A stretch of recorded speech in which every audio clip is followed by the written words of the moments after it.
But now,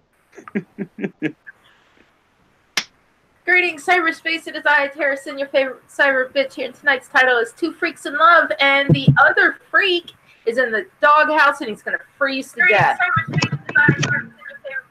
He's going to be Chinese frozen food. Speaking of dogs, I got to let mine in. Give me a second. So, yeah, Burnside is supposed to be in here. I told him that I didn't care if he chose not to do a weekend stream, but tonight was mandatory, and, well, he's gone poofing. And we've been sending Valentines to each other all day. So, I know you guys saw it earlier, but you're going to see it again. Everyone's going to see what I made for our thumbnail for at the end of the show when I can change the thumbnail. Oh, patches.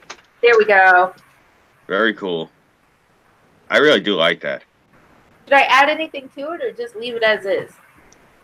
Could always add bullet holes. Other than that, I mean, it looks fine. I might have some bullet holes. I know I have blood splatter. Cool. There you go. Let's see. What do I have? I have skulls. I have playing cards. You know what? While you do that, give me a second. I'll be right back because Patches waits till we're on the air to decide he wants to get something to eat. So give me a second.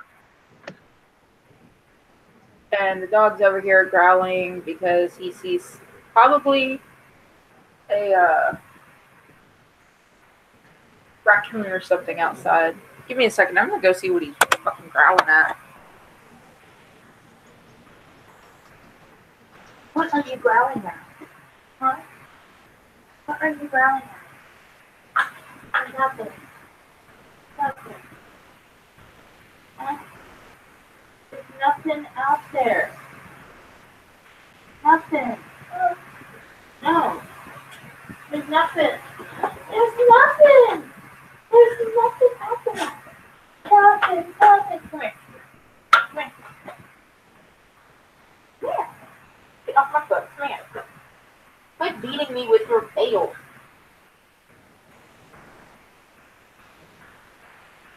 He was growling at shadows. So, let's see, I could add some blood. Or some playing cards.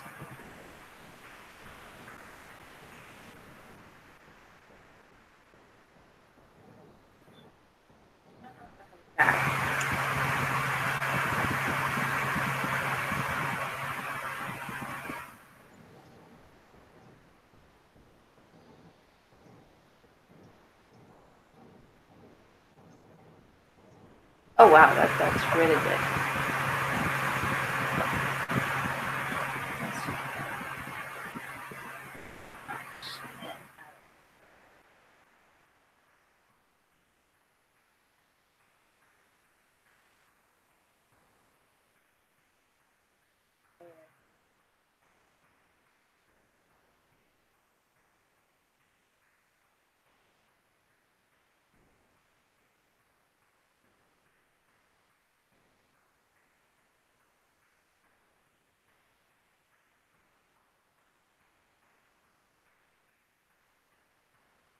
Yeah, that's a Joker.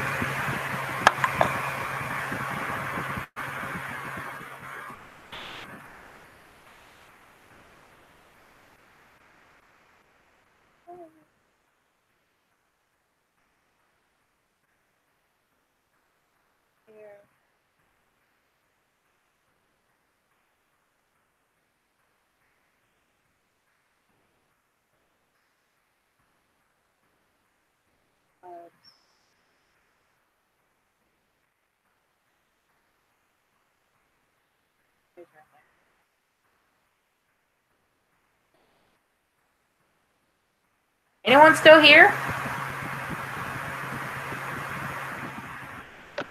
Actually, I just got back.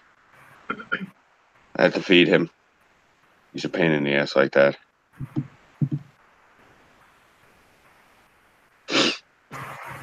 Starting to think I was talking to myself.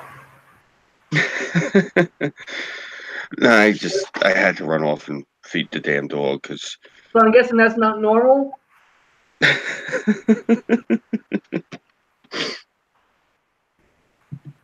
like it as is. So, everyone have a good Valentine's Day? So far, except for Burnside pulling his shit, which, yeah, he's gonna grease to death, man. I'm sorry that he's lost in the sauce. Mine was a bit of an Did your phone ever go off, Scooby? No, hold on a second.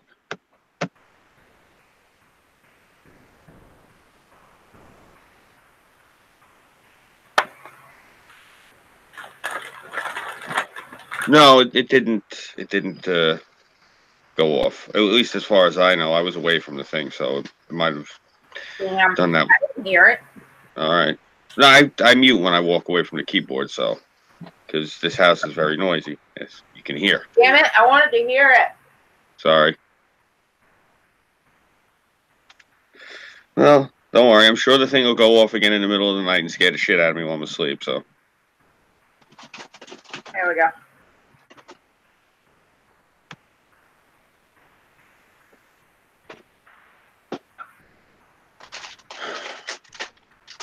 Oh, tripping kids as they run around restaurants to be made legal. What happened? It's a picture of a news article. Tripping kids as they run around restaurants to be made legal. Yeah, yes, it should. It should I don't know also if it's real. It should also be legal that if their parents aren't doing shit about it, you should be able to do something about it.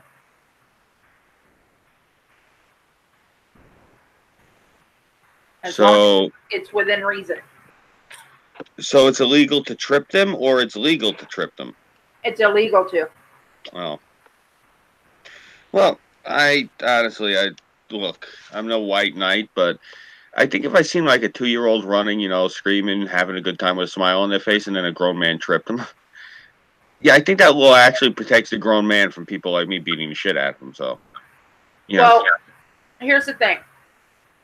It's one thing if it's a 2-year-old running around having a good time. It's another when it's a little shit 5-year-old doing it, when they're being told to stop. Yeah. Well, even then, you don't trip the kid. You know, you go up and you say something to the parents.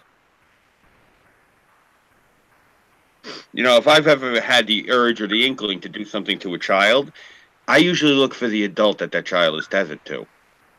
You know? I mean, look, you guys can tell from talking to me, if I had the mindset of it, it wouldn't bother me in the least to be, you know, punt-kicking toddlers into the horizon. But why? That's not going to accomplish anything. You're better off doing something. You know? You're better off dealing with the parents. I'm glad that they, you know, the fact that they have to make this a law is kind of sad, but I'm glad it's there. Really. It should be under like the statute of, they should call it the douchebag statutes. You know, you can't go sharking random women, you can't go tripping kids, you know, that sort of thing.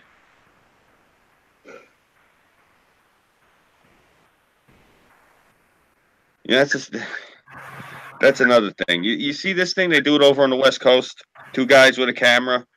One guy has the camera. The other guy walks up behind some random girl waiting at a bus stop and either pantses or pulls a dress over her head.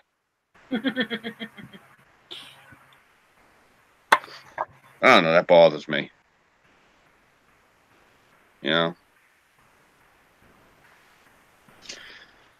And what is it? That's these incels, right? That's these guys that can't get laid if they had a golden dick.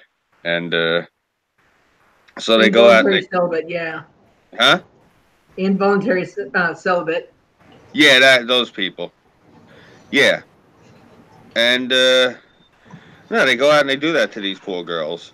You know, it's not just, I mean, I don't see like women like dressed up in ninja outfits going after men. I'm sure there are cases of it, but mostly I see it's men doing it to women. It's one of those things like, the fuck you doing that to this girl for? You know? It bothers me. You know, that random shit. It's kind of like the same thing we had a big problem with for a while here We had a lot of these black teenagers going around, and they were going up and they were randomly just knocking people out. It was specifically in I say black teenagers. It was specifically in their community. I didn't see a lot of Hasidic kids with the curls going around and knocking people out. Is my point. Whenever they showed the footage, it was always these black kids. I say this again specifically because if you're in that community, look to your community. You know what I'm saying? Take care of that with these kids. But just walk up random people knocking them out, and it was like they called it the knockout game, and they're like, "Oh, we're making this illegal," and I'm like, "Well, no shit." But it wasn't the fucking making it illegal that stopped it. It was one of those kids getting shot in the ass. Speaking of knockout. Yeah. Well, so fuck making it illegal. Just more people carry guns, kill these little fuckers. Yeah, that's what I'm saying. I would like it really if it would go back to like when I was a kid, where you could carry a piece around here. Well, that's not going to happen until you get rid of every Democrat in the state of New York. So yeah. Well, hopefully, the way that they're going, I think that's going to happen eventually. I mean, seriously, look, I don't think that Trump personally is the man that's going to do it, but if the Democrats keep on this going, we're going to see in the next 10 years, you're going to see a really severe paradigm shift. I'm not even talking about the stupid right-left pendulum. I'm talking you're going to see where people are going to be like, nah, fuck the Democrats. We want them out of the country. Like the shit you and I are saying. You're going to hear more people saying it. Oh, I mean, I don't think it's going to take 10 years. I think it's going to take 2. I hope so. You're going to see the Democratic, I mean, without people like Alicia or Alexandria, Christopher Columbus, Fleet Cortez. Yeah. I refuse to refer to her as ACO. Like, who the fuck is she? Prince? No. Yeah. She's not JFK. She doesn't get to call herself by her initials. She's a fucking piece of human garbage. She's doing more for the destruction of the Democratic Party than Trump could. Because in all honesty, it's her, it's that Muslim, it's Cory Booker. It's all the trash. We got elected. Yeah. They're making it out to be idiots. And the Democratic Party is sliding into non-existent. It's going to be the party of 3 places. The left bastions on the West Coast, the left bastions on the East Coast, and Chicago. That's it. Pretty much. Speaking of Chicago, he's here. Hi. Yeah, I'm fashionably late. I had to go wrap up a few things. Are you enjoying the freezing cold of the doghouse? You know me. The cold's never bothered me. So, go look at your Discord in our private messages and tell me what you think of the image I made. Let's hear. Did you send it to me or did you put it in? I sent it to you. All right, let me see here. Oh, that's adorable. That is absolutely adorable. Do you like that? Yeah, I love it. It's cute. Oh, That's the name of the stream. Nice. You showed it off yet? Yes. Awesome. Yeah, it looks good. Very cool. Yeah. Decent work of art there. What is that? That's Paul Dini, right? Think so. Yeah. If it's the animated series, yes, it's Paul Dini. Yeah. What's Paul As Dini? I know, Hamill did the voice act. Yeah. Paul Dini's he's the artist that did for DC when they had Batman the Animated Series, when they had their own comic book. He did the because he worked with Bruce Timm originally, I think, back when they were doing the series, so they tapped him on the shoulder to do the artwork for the Batman comic book. So I actually got to meet the man once. I forget which one of those two delis. You'd run into them a lot, actually. If you go to either Katz or Carnegie Deli, you'll run into like another person I would see. I said hello to him a few times. Was Julie Schwartz. I was a teenager at the time. You gotta understand.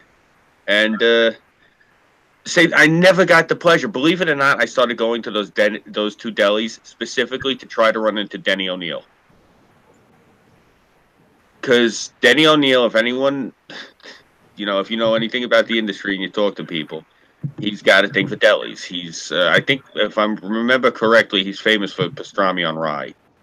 That's the thing he always goes in looking for. But, yeah, no, I wound up meeting a lot of these guys. There's actually a guy I could probably go talk to him. It's just, I hate saying it. Since the election, me and my boy aren't really that close anymore. My boy owns the comic book store. But I would go in and I talk to this guy, and what he does is he does, I think it's the Disney comic books for, I don't think it's Harvey. I forget what comic book company does Disney, because even though Disney owns Marvel now, they're still using like this outsourced company to make their comic books. And he takes the comic books and he translates them into, I think, Italian. I'm not mistaken, or I forget what he was telling me about it, but that's what this guy does in the industry. You got to remember, they all live here. So it's, it's not like a stretch of the imagination to run into and meet these people. But I had met Paul Dini, I think, oh God, I want to say 20 years ago, maybe more.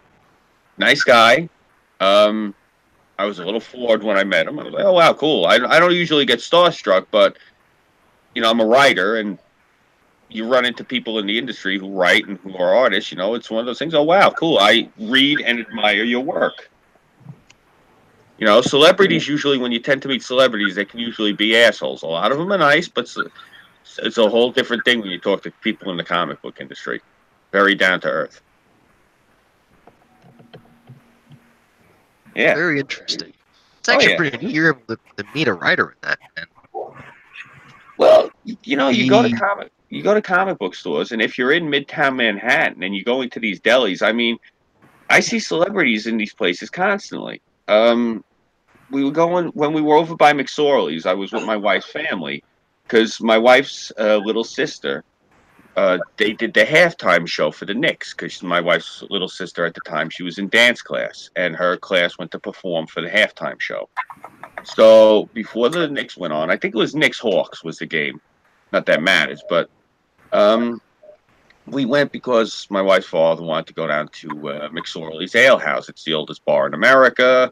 It was there when the Navy had to open fire during the draft riots, So it had history. And it was a dive, sawdust on the floor and everything. But we went in there. Yeah, we went in there, and as we were leaving, it was actually the time I think I told you I got into the argument with the guy from PETA on the sidewalk because he was being an asshole in front of KFC. So we're walking down a few more stores, and we look, and sitting right in the window in Subway is Gilbert Godfried, and he's eating his sandwich. And so her family says, oh, wow, we should go in and talk to him. And I never usually threw my weight around with these people, but I look at them, I go, absolutely not. And they all look at me. I said, the man is in there eating his sandwich. What the fuck are you going to go in there and bother him for when he's eating lunch? Leave him alone. I said, if you really want to be a bunch of sick weirdos, stand here, wait for him to come out, and then harass him. Seriously, you're going to go in, hi, you don't know us, but we all watched you on television, so we're going to interrupt your lunch. I could never understand that shit. Like that's the way my mind works when people tell, that's a celebrity. I got to go talk to him.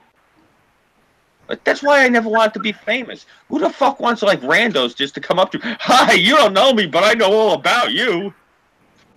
That's a little sick. I'd love to meet Gilbert Godfried. I had the opportunity. Like the other thing I had the opportunity, I guess this is doxing myself, but fuck it. I went to a Five Towns college about, I want to say 15 years ago, maybe more. And I was there when they dedicated a new building to Yoko Ono. And Yoko Ono came to do a meet and greet with the students, and she was going to do, sit with each student and talk to them and have a whole conversation. I went home. my father-in-law is a huge Beatles fan. He looks at me, how could you go home? You had the opportunity to meet Yoko Ono. I said, oh, yeah, I couldn't get the fuck out of there fast enough. What the fuck? Seriously, what the fuck do I care? You know? I heard she made an album recently. I don't care. Like, see, look, I don't like the Beatles. Full disclosure, I don't like the Beatles. I don't like the Rolling Stones. I don't like the Who. Neither I do don't I. like. You're I not, do not neither like one the- of you. Huh? I don't feel What? bad. I'm not too much of a fan of it myself either. I don't get into a lot of that music. What the Or fuck is most people- wrong with you people? We all so She like has music. faith. I Well- don't like yuppies. Yeah, I'm not into patchouli. I like wearing shoes. Shaving is something I enjoy. So is showering. I lived on a hippie commune. Did So any did I. of you? You poor thing. No, I mean, I lived on. Garbage. Unlike most of the hippies on there, I actually bathe. Yeah, that's why I don't like hippies, because I lived with them. I lived on an actual hippie commune in upstate New York. Like, you don't get more hippie than upstate New York, unless you're like out in Washington. And nah, Pat, just the fuck out, man. Don't bother the homeless people. Get the hell out of here. So, nah, I live with those people, and you know what? After living amongst them, they're a bunch of soft-skinned pinkos.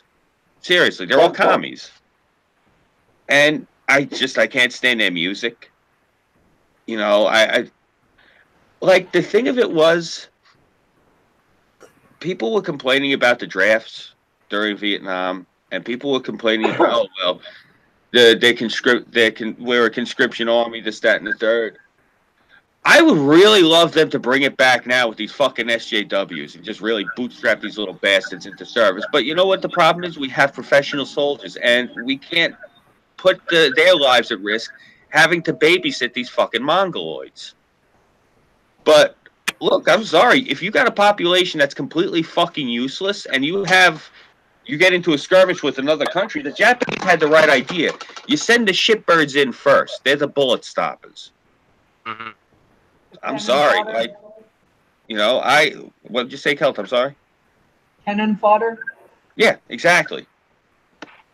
Like, I'm one of those people, you don't have to like when this country goes to war, but you support your country. You support the troops that are over there. If you have a problem with the politicians who are making a war, you vote them out or you protest the politicians. You don't burn the flag and you don't go after this country.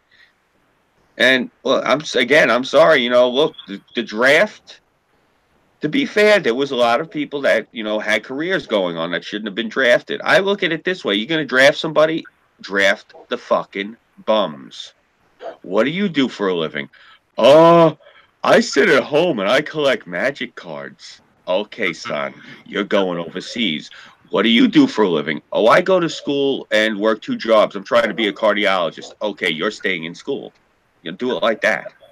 I know that they left the college students in, but even then, if you got somebody at home, okay, what are you doing? I'm learning how to hand make fishing boats and to hand bend the wood. Okay, you can stay. What do you do? I clean up the puke behind Arby's. Guess what? Get a rifle. Seriously. I mean, not just the college students. Leave the craftsmen here. Like, if somebody's contributing to society, you don't draft them. But if somebody's just, oh, I live on welfare, but I have an Xbox, a fucking PS4, whatever number they're up to now, and a computer, plus I got a phone and a laptop, and I don't got a job. You know, like, yeah, you're going to go hump through fucking boonies with a pack then and pay the country back for that shit, pal. Seriously, I'm all for them bringing back a draft for that shit. Get rid of the Yeah, you want to sit there and make a career out of being a protester? That's fine. You can do that after you get back from doing 3 tours. They can protest in no man's land. Yeah, seriously. Like, you know, Nano and I were actually talking about this the other night off the air, and I agree with him 100% on his point. But my point I'm saying is, put these people in a completely different, separate force. You know, you're on your own, basically. Drop them the fuck out into the field. If they get themselves fucking slaughtered, well, then it's easier to ship them in a box than give them a seat. So they get back here faster. That's all. Sorry, I have no love for people who are fucking lecherous tumors that are ruining this country.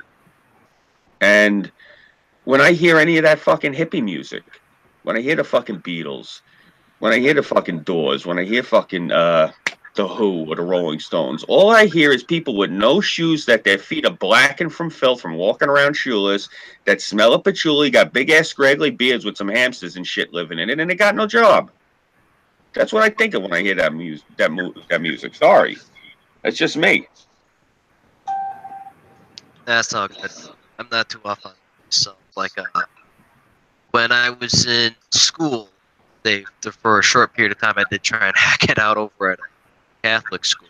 My teacher was obsessed with We All Live in a Submarine. That was pretty much my only positive experience. Yeah. She loved the hell out of that one and like a couple others. I can't really remember what the names were, but outside of that, pretty much every other experience I've kind of had with that is like, you're just kind of like what Scoop said. The stereotype. Okay, bunch of jobless communists that burn the flag. And, I'm all for like them being like anti-government, but I mean, come on, get your shit together. Yeah. You can be a rebel and be a productive citizen at the same time. Just because you don't like the way society's doing this, that, and the other. If you guys are at least going to go off on your own thing, fuck, at least, do it right. Like, the whole hippie commune and that, ugh. The way you guys have described it to me, it's something I definitely never want to fucking I don't want you wouldn't be able to hack living on a hippie commune. You kill everybody. Straight, I would. Oh, I don't like America because I love communism. All right, well, I kill everybody and take the weed. No, I'd burn the fucking weed. That way they would all come running to it, and they'd be in one group, so it'd be easier to shoot them all. Or you could just give me the weed, and I'll sit there and smoke in the front of them and tell them they can't have it. I'll be like, no, you can't have this. This is Scooby's weed now. Yep. Oh, it smells good. No, you guys can't have it no more. I need this. This is for my back. This is for my back and to keep me in my happy place. These, what was I going to say? These fucking kids. Kids these days or kids those days? Something about kids. Oh, no. Funny. No, what I was going to say is, like, I don't listen to, and believe me, I used to love their music, and I still do it. It's why it bothers me. Like Rage Against the Machine. And, I used to like them until I found out they were communists. Yeah, and the same thing with Green Day. Like, you know how much it bothers me that all of the artists that I used to listen to, I can't listen to their music now because it angers the shit out of me. Yeah, I feel you there. Like, I'm a very big fan of LL Cool J. I was growing up. That's part of the reason I actually wear that bucket lid. Was, I started wearing them when I was a teenager because of him. And, really quick, this is not me doxing anybody. This is an open secret. There's a neighborhood around here called Dix Hills. That's D-I-X, Hills. Dix Hills, if you went into Dix Hills and you went into their supermarket, you're going to see Nicki Minaj. You're going to see 50 Cent. You're going to see Puff Daddy. You're going to see fucking, what the fuck? You're going to see LL Cool J out there. They all live in Dix Hills. And it's right over by Five Towns College. I think I told you guys that's where we used to go when I was a kid. We would take the flatbed when the rich people would throw out their furniture because they get all new furniture every year. And we would sell the furniture to the antique shop up over in Amityville, and that's how we'd make money doing that. But right, that's one of the things, though. Right over there it's like by the outlets. And my wife likes to go there. And I told her, because you'll run into these celebrities every once in a while. Like, they'll be in there shopping. And I told her, I said, knowing my luck, I'm going to go in there. And I'll run into LL Cool J because I've been a fan of this guy since I was like 10 years old. And he'll see I'll be wearing one of my political T-shirts. Or he'll see the flag on the cane. And he'll decide to start talking to me. And the conversation is going to go south. Like, I have a very good friend of mine. And I don't know if he still does. I haven't talked to this guy about it in 20 years, but he was actually Busta Rhymes' weed dealer. Nice. Yeah, well, I won't talk to this guy anymore on the off chance he's still friends with Busta Rhymes because I don't want to see Busta because I'm not going to get... that's the last thing I need is to get into an argument with Busta fucking Rhymes about Donald Trump. I can totally see Mr. Rhymes being anti-Trump. Man, I like big drug dealer and fucking being tax-free and shit. I don't like no president because I'm a slave Democrat. Yeah, Busta's from out here. And that's what really pisses me off. Like, Busta and LL are both from here. And, like, Busta, I think originally he's from Brooklyn and LL was from Queens. And then I think LL moved out to Farmingdale. And I think Busta moved out to Bayshore. And it's one of those things, like, I got all these people. They live, like, 5 minutes away from my house, like up in a nice neighborhood. More than 5 minutes. It's actually a bit of a hike now. I'm thinking about it. But, you know what I'm saying? And it's one of those things, like, not only can I enjoy their music, it would have been a complete, like, blow your mind, like, 3-4 years ago to see any of these celebrities. It would have been like, holy shit. Now I see them, it's like, you motherfucker. Like, I got footage somewhere of when I was up near the front row when Snoop Dogg played up at Jones Beach a few years ago. I'm fucking pissed off at myself for being at that show now. I mean, I understand people are allowed to have their opinion, but these fucking bastards are sitting there, like, putting out all this propaganda, trying to undermine the country, and it just drives me nuts. Oh, dude, I feel you. That's why I only listen to the small sets of music that I listen to, because I'm just tired of fucking propaganda. I've been listening to old shit. All old shit I've been listening to from when I was younger. I've been listening to old hip-hop, old rock, old metal, old punk. None of this new shit. Yeah, like all the newer metal bands that I listen to are either semi-old or they're either partially unknown or they're fairly anti-establishment. The only ones that I would argue aren't is like Evil Cork, because their whole basic thing is, yeah, we're evil as fuck. We want to sit there and watch the apocalypse happen. I've been since everything's been going on with MS-13 in the neighborhood the past few months, I've been driving around blasting Manowar. Nice. Yeah. The band Manowar? Yeah. Yeah. What song? The one I play the most, just because the fucking riff is so awesome. I've been playing Warriors of the World. Nice. Yeah, I usually I just let it play. Whatever comes up, I let it play out. My wife hates Manowar, and the minute she starts, because she's a Democrat. So the minute she starts bitching, the minute she starts bitching that she hates Manowar, I go okay, and I put on Danzig, and she doesn't complain anymore because she knows I'll put something even worse on than Danzig. Oh, we'll just wait until I get you some more music. I think 1 or 2 Manowar covers. What happened? What's bad with Danzig? She is a very big Backstreet Boys and NSYNC fan. I hate both. Okay. Yeah. I grew up liking them. I prefer New Kids on the Block, who are the grandfathers of fucking Backstreet Boys. And she still has those scratchy music in America. Yeah. She still has, I think, her Donnie figure in the box. Yeah, she was a big New Kids on the Block fan too. She listened to all of that shit. Tell Peaches that I have the interview with Oprah with New Kids on the Block on VHS recorded off of the TV. Nice. Wow, I remember that interview. I really like that. The one interview with Oprah I remember, and it stuck out crystal clear, especially when it resurfaced, was when she interviewed Trump. Because I remember, Oprah would come on every day around here around 4 p.m. Mm-hmm. Did for years. And I remember my father had been at work, but they played it again later that night, the interview. I want to say it was Larry King. Like, he might have played the whole interview. I think he might have got permission from Oprah. I don't remember how. But we're watching it, and I remember my father said, "Pachota, come in here. I want you to see something." I sit down. And so I watched the interview. And he was telling, this is going to be, this guy's going to be president one day. You have to vote for him. All right. Who would have thunk, right? But, but I remember watching that interview crystal clear. And I was watching it again, like when he started running for president, when they were replaying it. And this is why I don't like Oprah, because the disingenuous bitches out there now running her mouth left and right. Watch that video and watch her body language and look at her eyes. She wants to nail the shit out of Trump. I mean, it's written all over her. She's like sizing him up. You know, not so much like, I don't think it's as much a physical desire. I'm sure it is. I mean, you can tell the way that she's looking at him, but I think it's a power thing with that woman.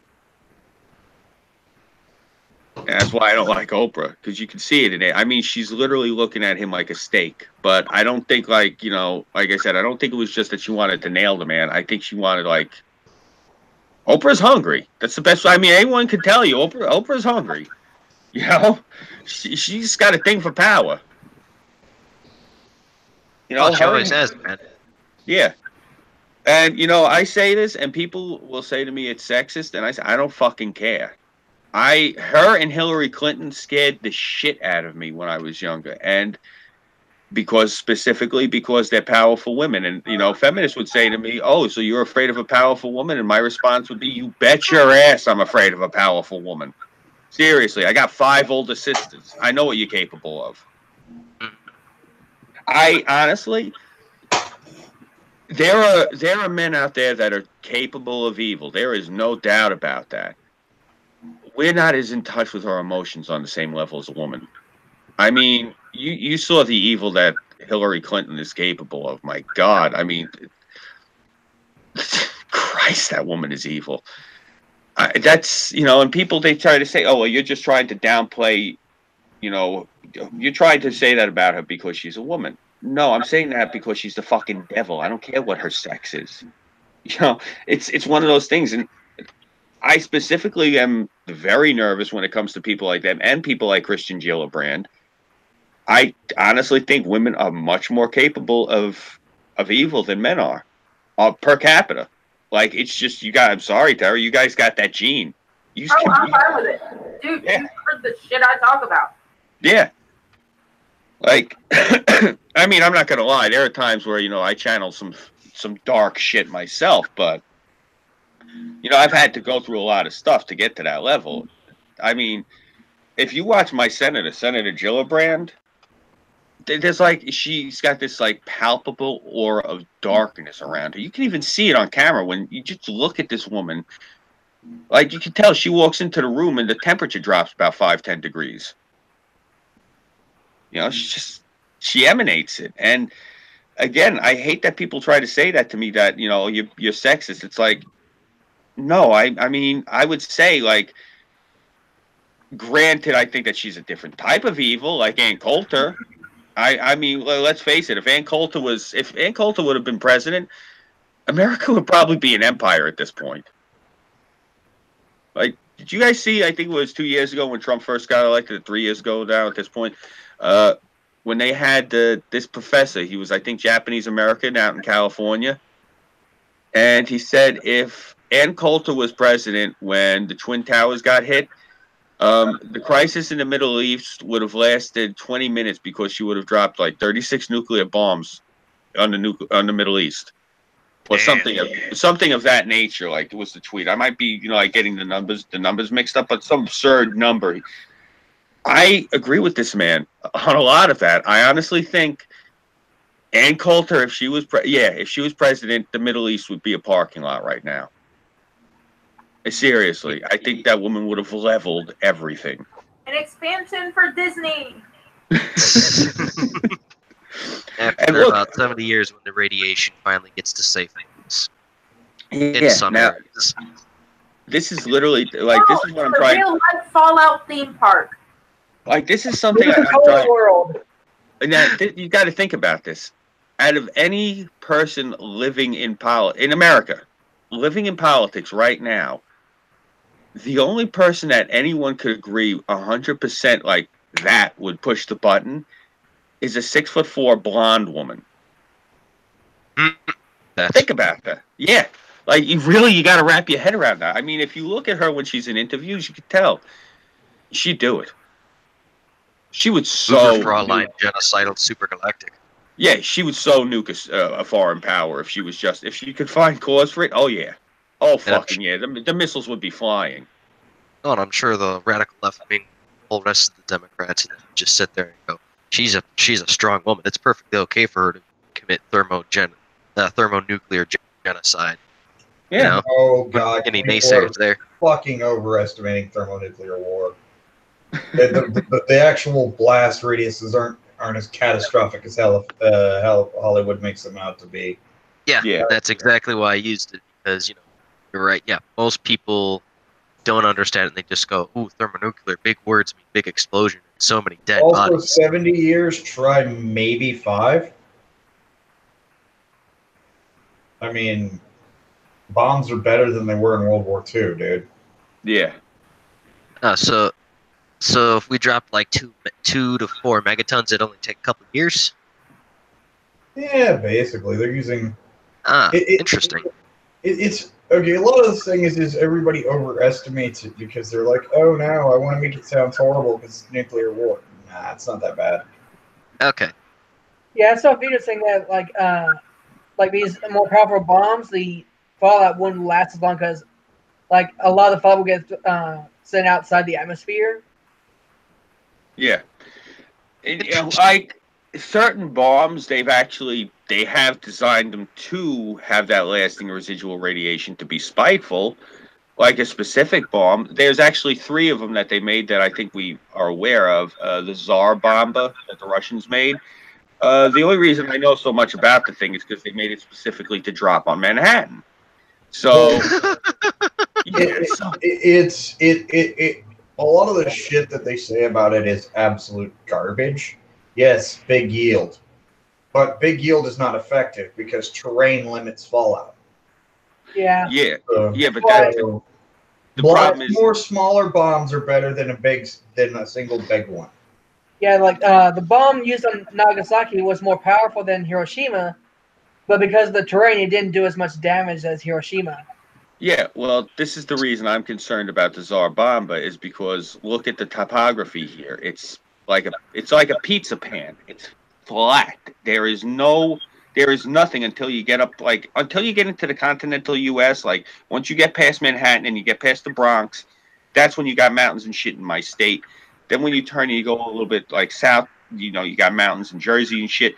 But right where they're going to drop this thing is a very flat sea level area. And the thing is, according to what they said, it has a 65-mile blast radius. I live 35 miles from Manhattan. So I'm in the middle of this fucking thing's blast radius. That's why I'm so concerned about this Obama. I mean, anything else that they did, I mean, actually, I shouldn't be too concerned because if you think about it, if they dropped conventional nuclear warheads in Manhattan, I'd be fucked. Because I think I'm right outside the immediate death area. I'm in the, like you get all your hair falls out, your teeth fall out, and you get covered with big purple lesions area. I'm in that part. So I think I'd rather the Tsar Bomber go quick. Who the fuck wants to glow in the dark for 3 weeks and then explode? I do. Not me. That's the reason my father wouldn't put in a fallout shelter. You said it'd be pointless? He told my uncle, I'll never forget, he said to him, he said, Artie, why do you want to put a fallout shelter in the basement? He said, well, Junior, you survive if, God forbid, they decide to drop a bomb. He said, Artie, we're in Elmont. Look. And he's pointing, he's like, you see that? That's Manhattan. Look how close you are. He's like, even if you survive, what do you think you're going to come up into? He looks at him. He's like, think about it. He said, you think that after they drop the bomb, you're going to come up and your yard's going to look the same. All the landscape is going to be here. There's going to be birds. There's going to be squirrels, kids playing in the street. You think that's going to be going on? He said, no, you're going to come up to a dead world. So what do you think I'm not putting in? He said, if I go in my sleep with my wife, I died happy. Yeah.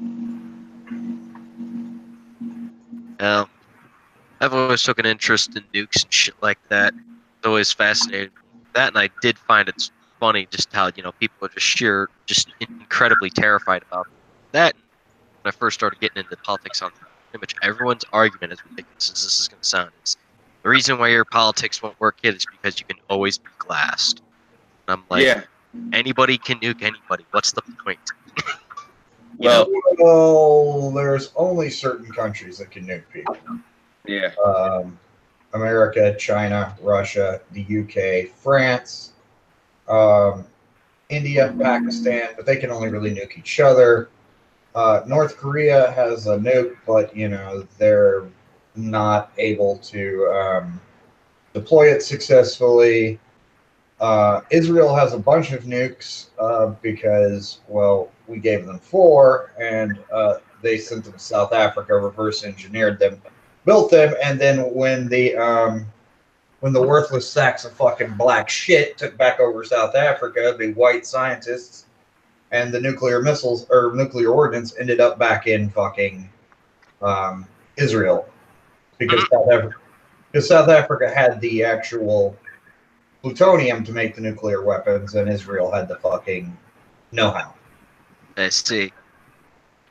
That's kind of funny. Ah, we can make these great nuclear weapons. Great work. Guess what? Race war and revolution. Okay, now we're not going to make nukes because, oh shit, these people are going to destroy themselves. Well, they've got plenty of them. They've got plenty of them. And Iran, but Iran doesn't have an effective delivery system. I mean, Iran's first self-designed fighter is they took an F-5 Freedom Fighter from the 1960s in the United States and Xeroxed it, for lack of a better term. That's the rest of you are too young to remember this, but I know Nano's around my age. Actually, Nano, I think you're a year older than me, and I know you remember because I remember really well when I was a kid in grade school. You'd be sitting in class, and then all of a sudden you'd hear, because sometimes they'd have the fire drill, but then all of a sudden you'd hear, the special one that would go like, and next thing the principal would come over to PA, air raid, get under your desks and assume the fetal position. Yeah, we had to do that when I was a kid. It used to scare the shit out of me. No, that's a part of that's a big city thing. Oh, you never had to do that, you lucky bastard. No, we were too far out, man. Nobody gave a shit about us. Oh God, I hated that because I didn't know, they didn't tell us till afterwards if it was a drill. So I would just sit there because my father was always watching the old videos of like them bombing and shit. So I just had this picture in my head of planes going overhead. I thought we were getting bombed. Like, you guys got to realize, growing up here, and I said this once when I first started streaming with everybody, every time I watch the television or I put on a movie, 9 times out of 10, they're blowing up my home. Yep. Seriously, think about that. Let's see, Godzilla. I bet you, Scooby, you loved the movie Volcano, didn't you? At least it was fucking L.A.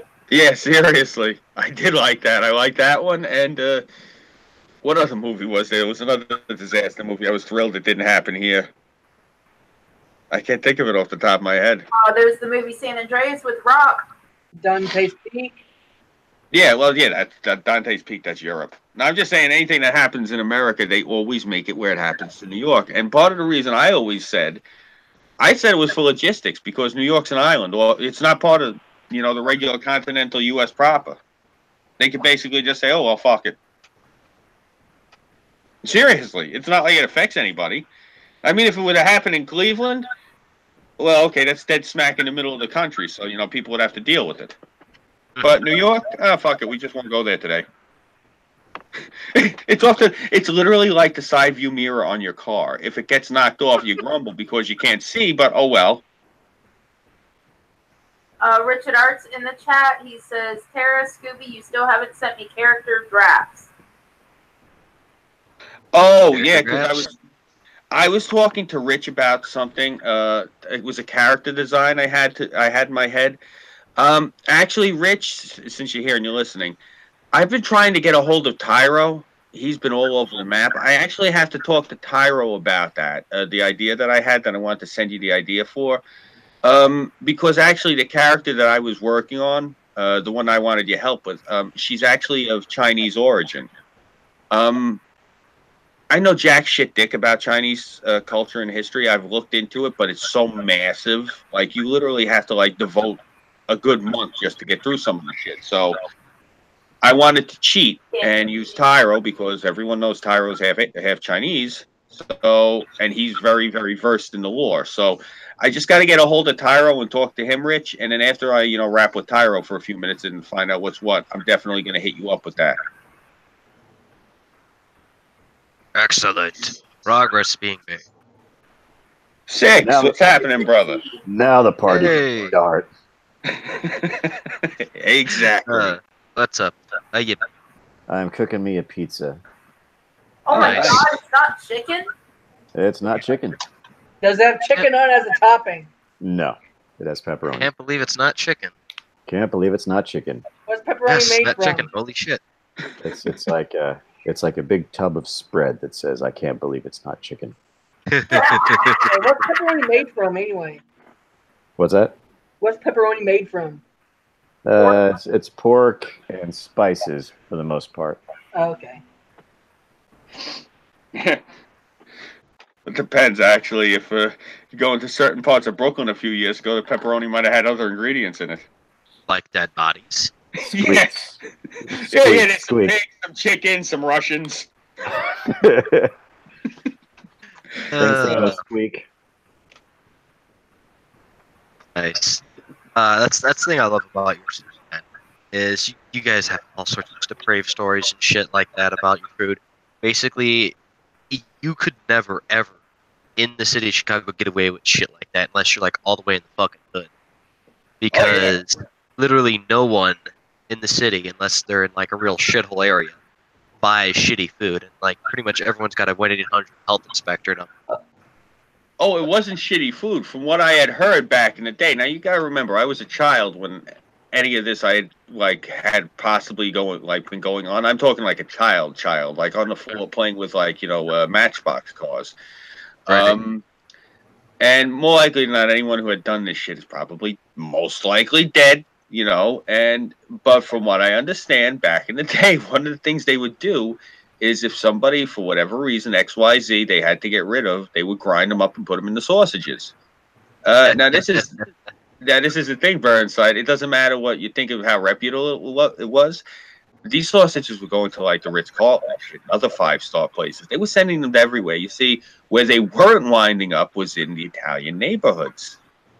They were sending them to all of the other neighborhoods. From what I understand, a lot of this shit was getting marked as kosher and being sold as beef. Oh my god, that's fucking hysterical. Yeah.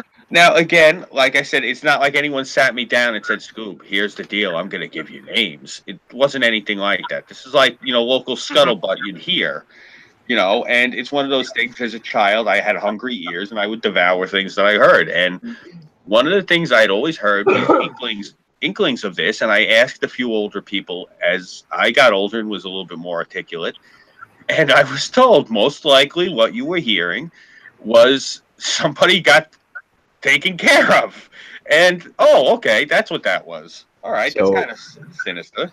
In essence, That's funny. you're saying that the borscht burgers were actual Russians. Yeah, Yeah. Soylent That- Green.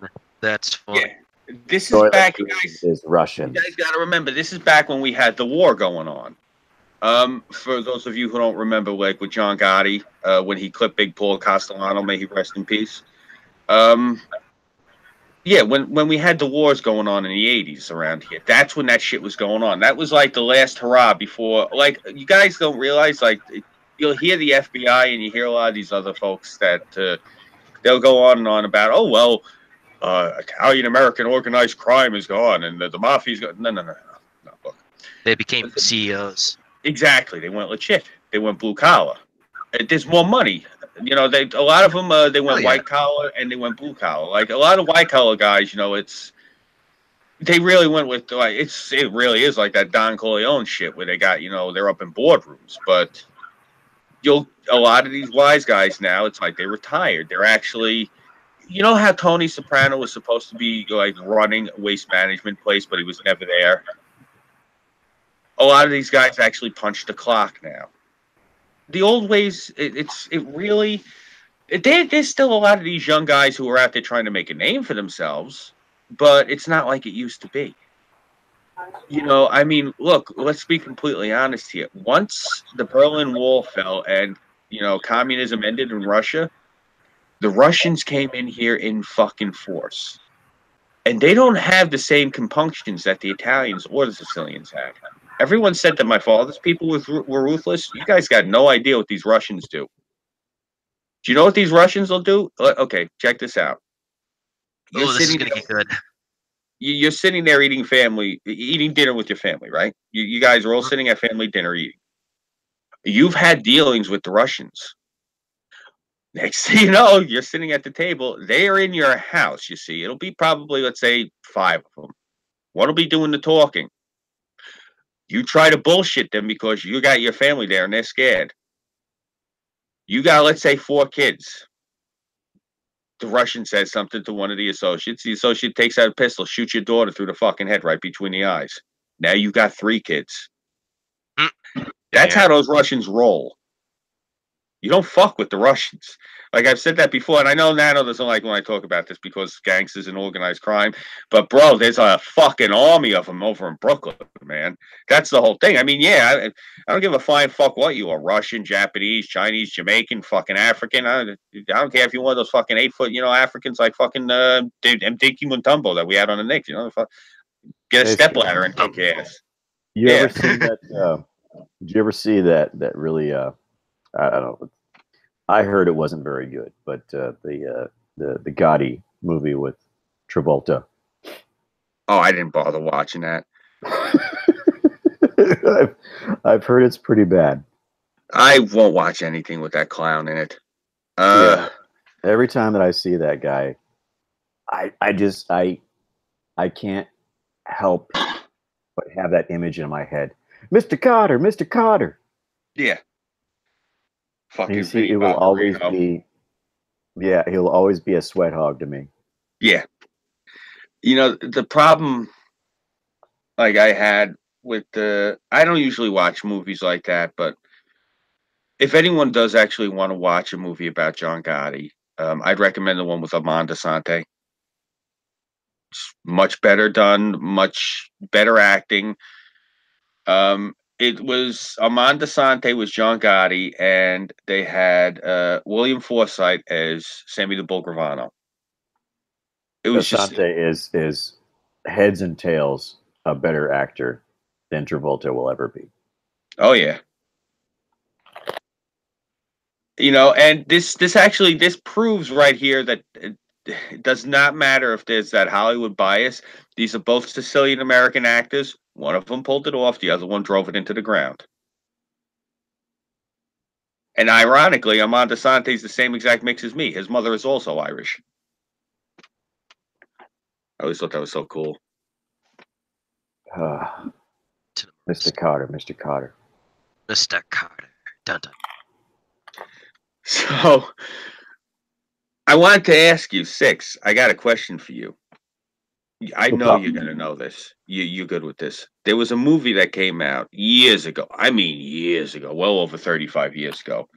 And, you know, let me get a pen and paper because you're going to know the name of this. And I want to write down the name of this movie because I have not seen this movie since 1985. All right. So check this out. There was this movie where this guy, I forget what happens, but he winds up like crash landing on this island. And no. And there was like some sort of machine or some sort of device or whatever. And he's like, the device goes off. Like for whatever reason, he's by the machine. Like, I guess it's by his plane or whatever. And an alligator like goes to bite him. And the machine goes off and it emits this red light. And every time this guy sees this color red, he has superpowers. But it gets turned on and off by whenever he sees the color red. I know what you're talking about. Oh, damn. What was that? I must have seen that movie like 2 or 3 dozen times when I was a kid. What the hell was the title, though? Men who violently masturbate at night. No. was a really good movie. They used to show it on WGN all the time. I want to say Ernest Borgnine is in the movie.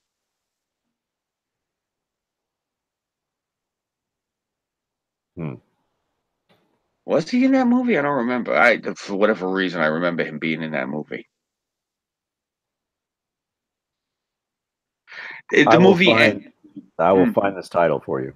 Yeah, please, because the movie ends they're at an airport, and like he's running, and let's say the guy's name is Ted, and they're like, Ted, there's something on your leg, and he looks down, and it's a red feather boa. It's that same color red that he can't. If he sees it, he loses his powers. So he looks down, and I guess at the last minute he loses his powers, but then he gains them, and there's some big explosion, and he wind up in a crater in the middle of the airport. It was just such a great movie. I wish I could remember the name of it, because it was one of those 80s movies. Like, it was just as wacky as Buckaroo Banzai. That's a good one. Oh my God. I was watching that the other day, and I was like, wow. With those weird things that they pull out of the mountain. Yeah. Wherever you go, there you are. Yeah.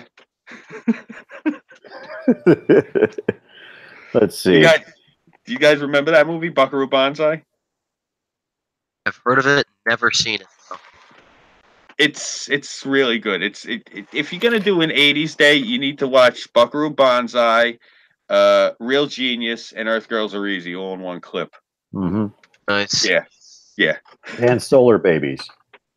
Oh wow. Well, if you're gonna go that route, you might as well just watch Batteries Not Included and call it a day. There you go. Oh, in Short Circuit. No, You know, it's Red Fuzz is the name of the movie. Red Fuzz? Mm-hmm. Cool, thank you. Came out in 1980. Red powder from a nuclear explosion gives a police officer powers. Is it affected by every time he sees the color red? Hold on. See red, you're dead. As long as he doesn't see anything red, he is eventually framed for murder and is unsuccessfully executed by many different methods. Damn. And yes, Ernest Borgnine was in it. Wow, I can't believe I remembered that. Nice. Bro, the last time I seen this movie was 1984. All I typed into the search bar was man gains power, or movie. Man gains powers by seeing the color red. Yeah, Super Fuzz is the name of the movie. Yes, Super Fuzz. Interesting. Oh, dude, Tara, you're also the one who helped me find the title "The Aliens Are Coming." That was epic, because I've been trying to find that title for well over 30 years. The aliens are coming? The Aliens Are Coming. Okay, let me look at IMDb for that movie, because I have no fucking clue. Well, I have to read the summary. You know, Six, the reason I asked you is because you've mentioned the movie Zardoz before, and you're the only other human being on the planet that I know of, besides myself, who's actually seen that movie. Yeah. So, but it's funny you brought up It's funny you brought up Short Circuit. How familiar are you with that movie? I'm more familiar with the second one than I am the first one. If you watch sorry. So I saw the first one maybe twice. I've seen the second one maybe about a dozen times. If you watch the first one again, you don't have to watch the whole movie. You literally only have to watch like the first 20 minutes. You're going to see it's literally the guy has like maybe a few lines. There's a guy in the movie in the beginning because they're at a party. You know, it's at the Nova plant and they're having this big brouhaha. And one of the executives in the movie, he's this big guy. He's got brown hair and he's wearing a fucking powder blue leisure suit. This guy was my sister's best friend, and yeah, cool. Yeah, so he was in that. He was in Short Circuit. That's why whenever somebody brings up Short Circuit, I always say I actually know this guy.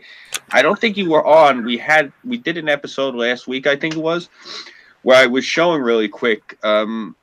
I presented to everybody these two movies that were filmed in my neighborhood by this director it was at the same time as Kevin Smith. Kevin Smith took off and this guy didn't. Hal Holbrook, that's his name. Yeah. And he was out here filming, and my friend, the guy in the leisure suit who was in Short Circuit, they were supposed to actually film in my house. They were going to use my house for this movie. Oh, and cool. yeah, for whatever reason, it never went through. But I think I showed you guys those two. Were you here for that, Bernstein? I don't know if you were here. I know Tara was. I presented the two movies that got filmed in my neighborhood. The first one he did, she was young. It was right before she did Oz and The Sopranos. He had Edie Falco was in the movie, and they're exactly like two Kevin Smith movies. So if you ever watch these movies, it's literally you're looking at it and you're like, wow, what is this fucking slum that they're walking around? That's my neighborhood. Do you remember the name of the character who was in the leisure suit? What, in Short Circuit? Uh-huh. What, his real name? No, the name of the character. No, but here, let me type it in the side chat because I don't need people who don't like me harassing this man.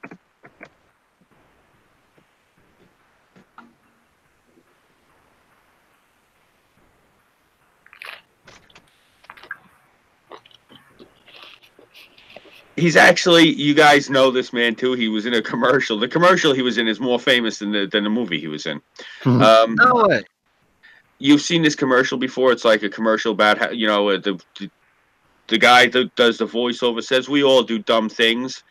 You see a guy sitting there and he's having his breakfast and he has his coffee in his hand and he goes to look at his wristwatch to check his what time it is and he dumps the coffee in his lap.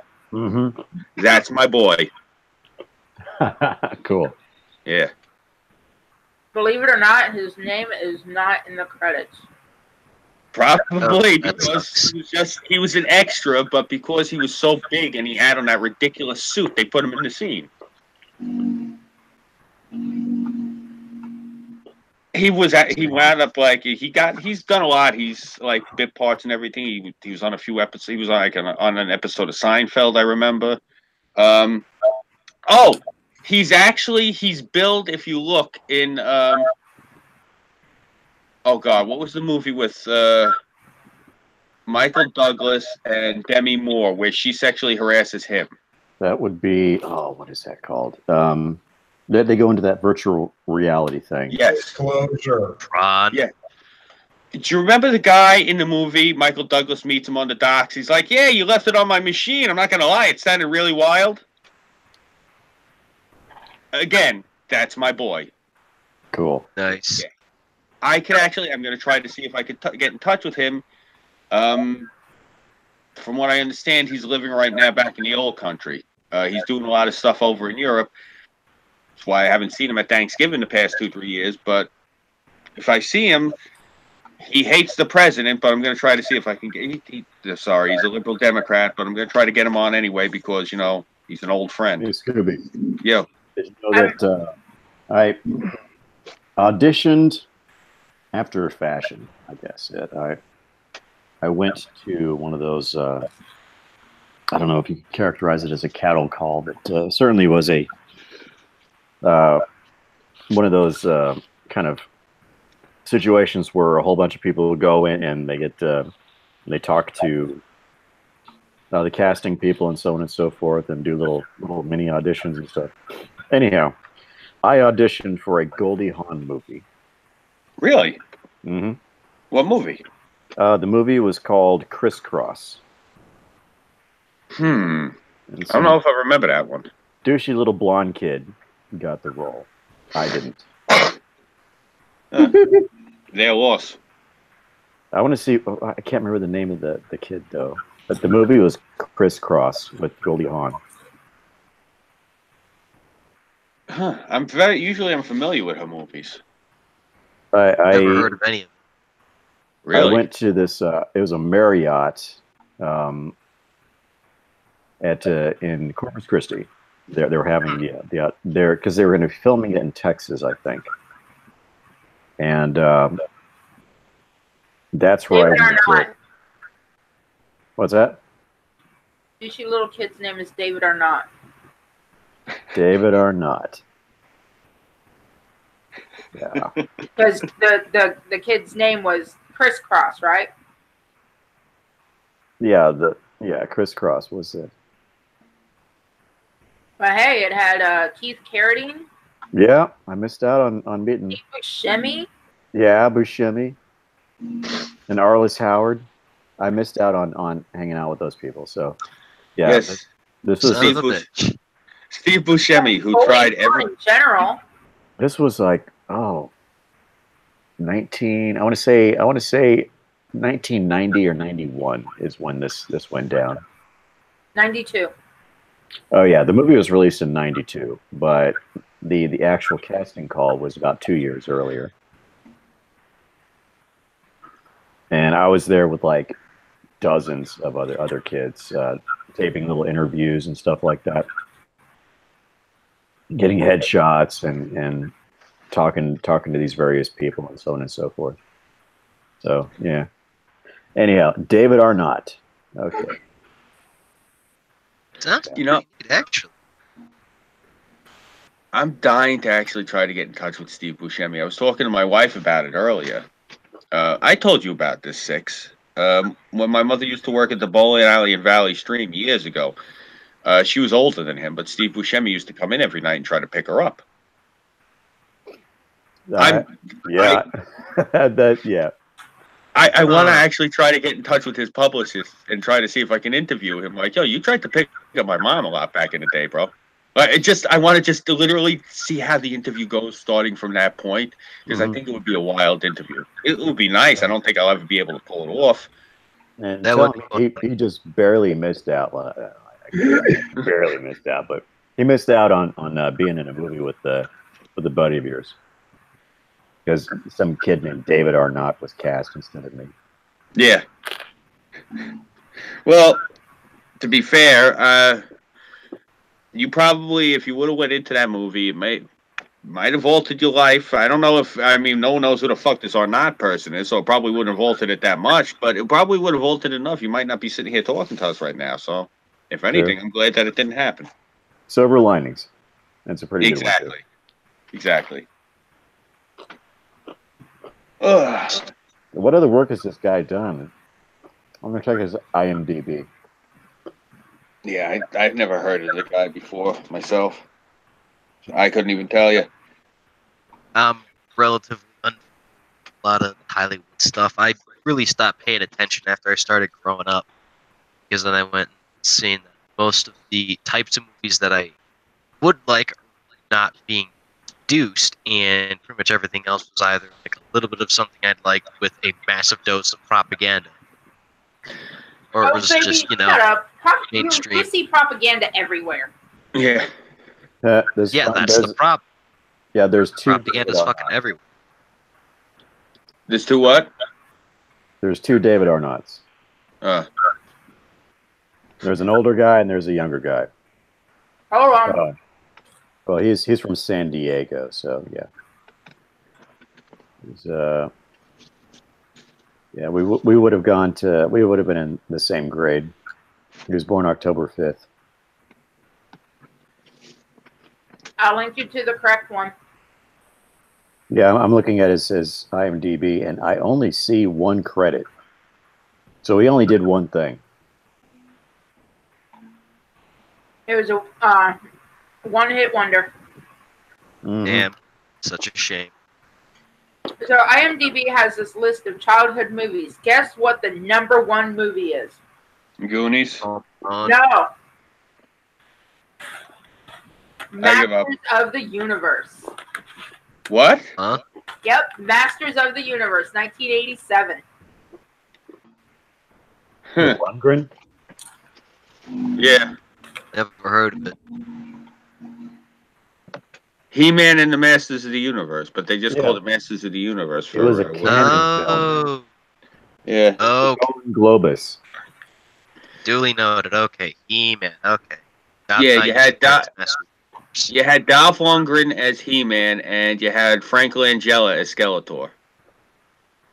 Huh. Heavy fucking makeup on this guy. But don't even recognize it him. was fucking Frank Langella. That's all that mattered. He sold that part. This was the first and only movie my mom took me to see. Until Really? Star Wars. Yeah. Ah, Star Wars. Too bad it sucks nowadays. You know, I remember because we went to see He-Man, and when the chick got shot with the blaster and they showed her wound, I got so skeeved out from that chick's wound, I left. I didn't watch the end of the movie. No way. I was 8 years old. I didn't like this big ass gnarly burn that she got. She got shot with a laser, and she had like half her thigh was missing, and it was all like charred and shit. And it was because I was with my sisters, and I'm sitting there, and the girl in the movie reminded me of one of my sisters, and just seeing her get shot like that, it was like, nah, I don't want to watch this no more.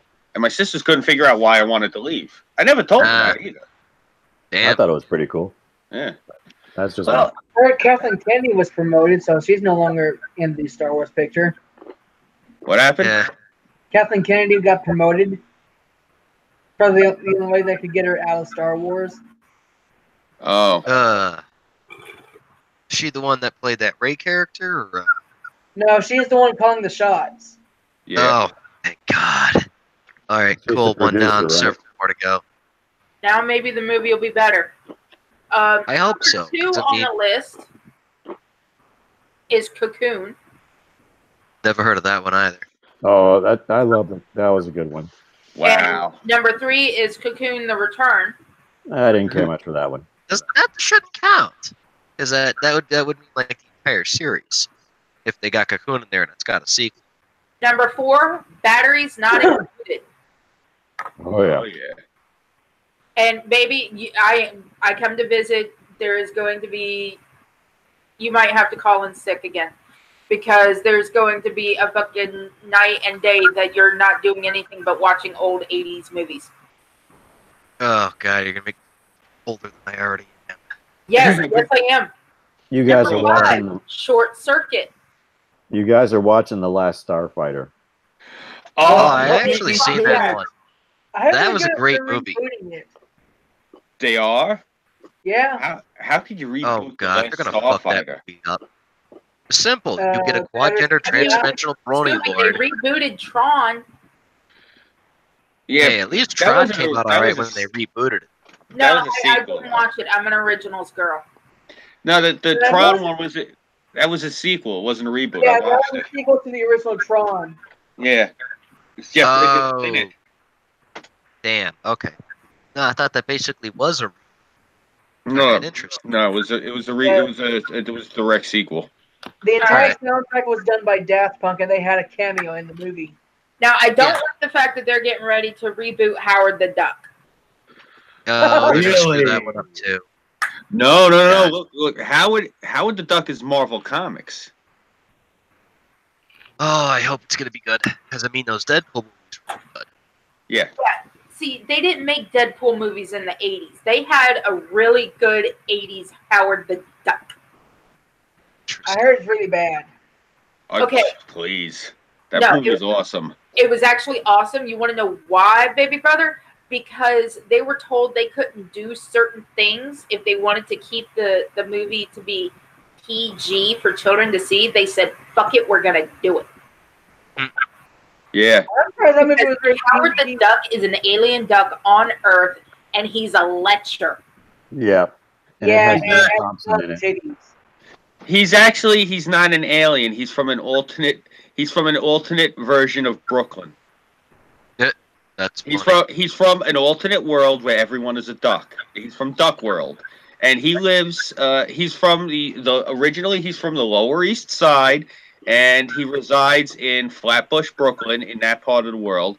Hold on. And in his world, and when he winds up here, he winds up living in Cleveland in a trailer park and driving a cab. That's funny. Now that And Disney sad. owns Marvel, is he going to be part of DuckTales? No. I don't know. I think if they actually would return DuckTales as a cartoon, then it might actually not turn. They actually have recreated DuckTales as a cartoon. Yeah, they have. Oh, nice. Yeah, Oh, good. Scrooge McDuck is voiced by David Tennant now. Oh, neat. All right, so Well, number 6 on the list is Short Circuit 2. hmm Sequels Number- don't count. David Tennant's in an anime too now. Wait, what? David Tennant, he played as a doctor, right? 10th You know, Doctor. he's in Rooster Teeth's new anime, Genlock. Number Ugh. 7, one of my favorite movies with one of my city's most famous people other than Tom Petty. Stand By Me. Can you guess who the most famous person is? Never River seen it. Phoenix. River Phoenix. His brother Joaquin comes here to visit his mom quite often. Back when they used to live out in New Mexico, my grandparents would see their folks every now and again. From what I understand. Number 8 is Jaws. Number 9, Jurassic Park. Both was Jaws, better. a kid movie? Are you shitting me? Yeah, I don't see. grew up watching Jaws. I don't see how Jurassic Park could be on that list. Jurassic Park came. My God, I'm about to say this. Jurassic Park came out when I was in high school. It came out in 1993. 1993. Yeah, it came out when I was in high school. I'm Is surprised. what Uh, on that list? And I'm still surprised that He-Man is number 1, but E.T. the Extraterrestrial is number 10. Where is Ninja Turtles? Oh, Give me a wait, little no, I bit more. think that We're was a getting there. 9. Like where's Ghostbusters? And I don't see it yet. Just hold on. I can name more shit. Are you ready for number 11? Because you thought it was number 1. What? Goonies. Okay. Where's Batman on the list? Hold on. It's actually in here. Number 12, The Never-Ending Story. Oh yeah. And Puddin', if you say sequels don't count, I'm putting you back in the doghouse and you can freeze. Neverending Story 2 wasn't bad. Yep, that's 13. The third one sucked. Oh. And it I had never Jack watched Black the in third it. one because it doesn't exist. Yeah. It even had Jack Black in it. How can you screw up a Never-Ending Story with Jack Black in it? You Wait, can't. there was a But they did. Never-Ending They found Story a that way. had Jack Black in it? The third Yeah, one. they made it in the 2000s. Damn. I know that. You know what obscure movie from the 80s I love? It's a good one. They would usually have as a double feature. They would have on first. They would have on The Last Dragon, and Oh yeah. and then they would follow that up with. Go enough. Mhm. Oh, sorry. Go ahead. They would follow that up with Remo Williams, The Adventure Oh Begins. yes, with Kate Mulgrew. Yeah. And All right, 14, we have Gremlins. with what's his name, Ward, Fred Ward. Fred Ward, Yeah. Kate That's Mulgrew. funny. Number 15 is Ghostbusters. That's a crime having it so low on the list. 16 is Beetlejuice. Beetlejuice. I won't say it third time. Beetlejuice. Oh, Burnside. You're gonna be visited by Michael Keaton. Which is not bad. He's 17 kind of a is cool the dude. only version of this movie that exists in my world. It. Nice. I thought it was released in 1990. Yep. That's those 80s. I think it's just childhood movies. Yeah, Okay. classic movies. Okay. I thought that was Mark no it down on the list. No wonder Jurassic Park was in. I was like, wait a minute. Nah, I was a kid when that came out. 18, Close Encounters of the Third Kind. Burr, burr, burr, burr, burr. That was the strangest fuck. I kind of dug it. I Growing kind up, of dug this it. was one of my favorite movies. I kind of had a crush on Terry Garr. All right, Tara, the little boy from Close Encounters. He's from the city I'm in now. Oh, very cool. And this movie, I think, is actually the reason why I'm obsessed with the paranormal and the occult. Number 19, Poltergeist. Yeah. That's a Oh kid's movie. man, that movie scared me when I was a kid. That was an interesting movie. Creepy as hell, but That one interesting. didn't scare me so much as Watcher in the Woods. That's the only film I've ever walked out of. Number 20, Home Alone. You know, I was thinking about it as I get older with Close Encounters. When you're a kid, the scenes with the UFOs are what blows your mind. But when you get older, the best part of that whole movie is when Richard Dreyfuss loses his mind and starts making the model a devil's statue in his living room. That was cool as hell. That was the one part of Okay. the movie that interested me the Now- most. Is he's just Yeah. modeling that whole damn thing. With the what's number 21 that I'm about to read. This means something. Mind you, it's from 1954 to 1981, but it was pretty much Disney's first attempt at spooky, other than Sleepy Hollow. The Magical World of Disney, Mr. Boogedy. Oh, I remember that. Never heard of it. Is In it? the summary of it, a novelty salesman moves his family into a new house, initially dismissing incidents as more of their father's practical jokes.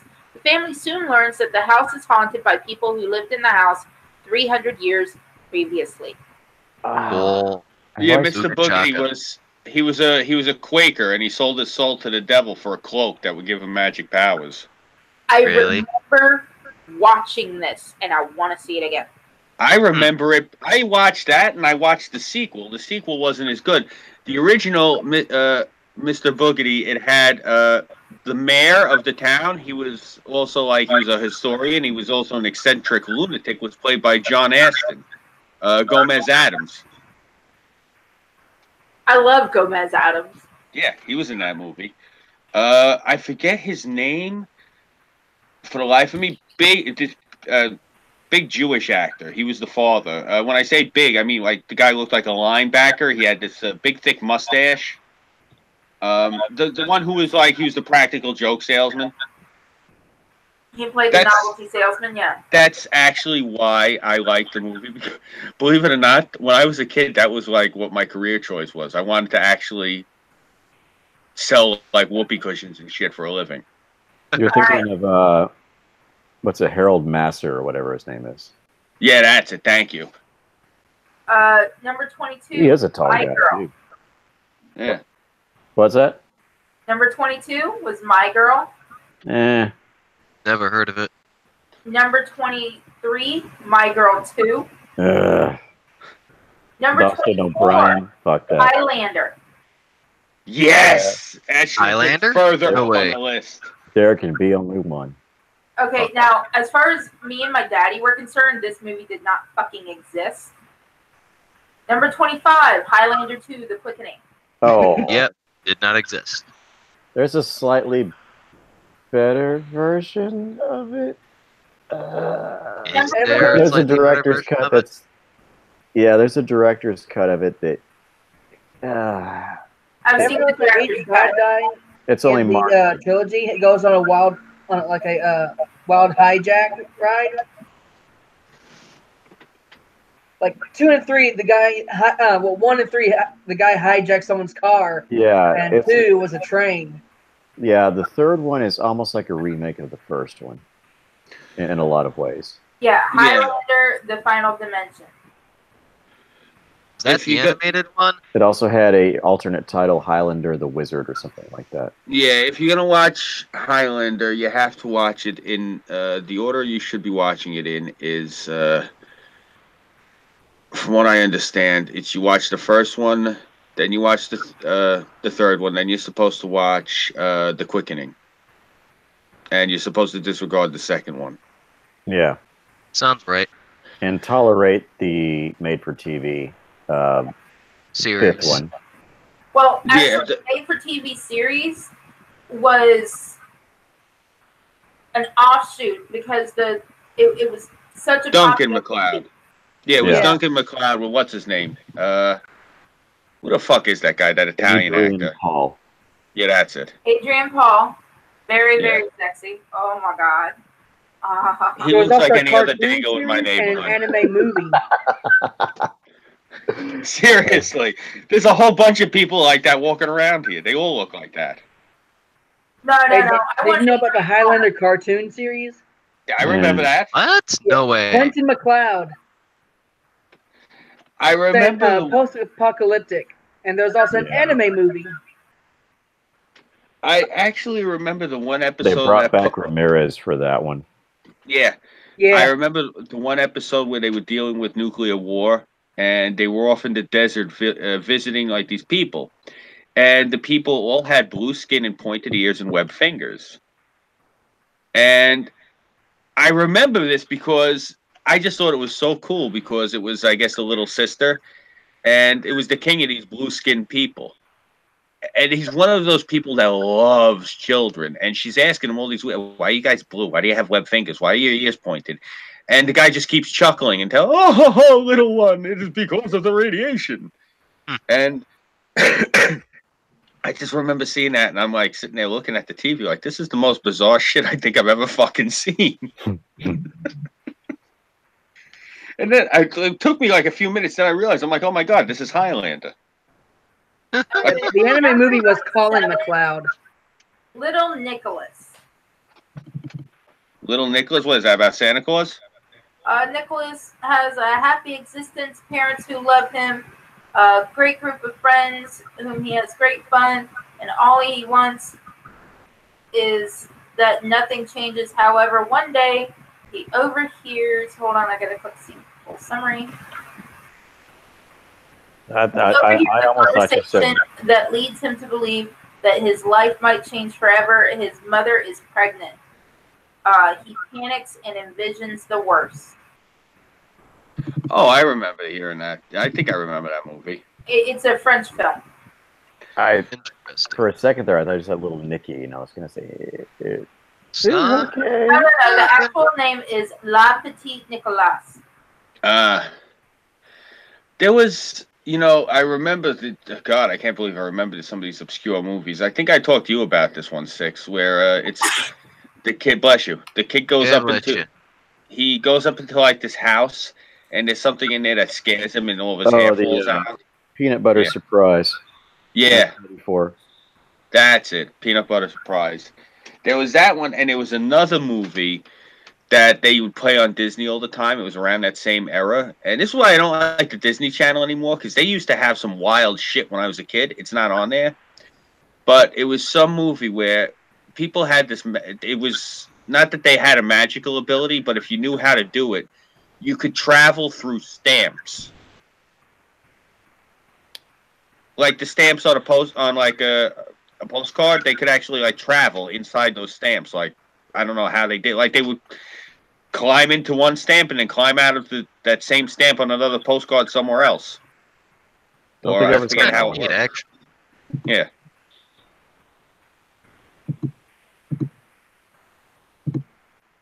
Don't think I've ever seen that. It was a wild one that they used to have on Disney all the time. They used to have a lot of fucked up shit on Disney, too. Do you remember some of the cartoons that they would have on there that were, like, nightmare fuel? That's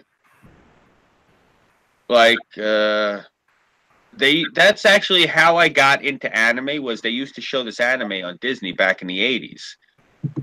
Nausicaa and the Valley of the Wind. And never seen it.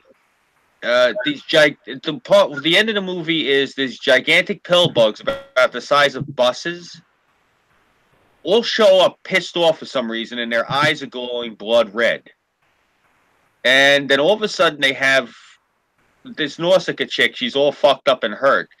So these pill bugs all pick her up with these golden tentacles they have, and she starts sparkling.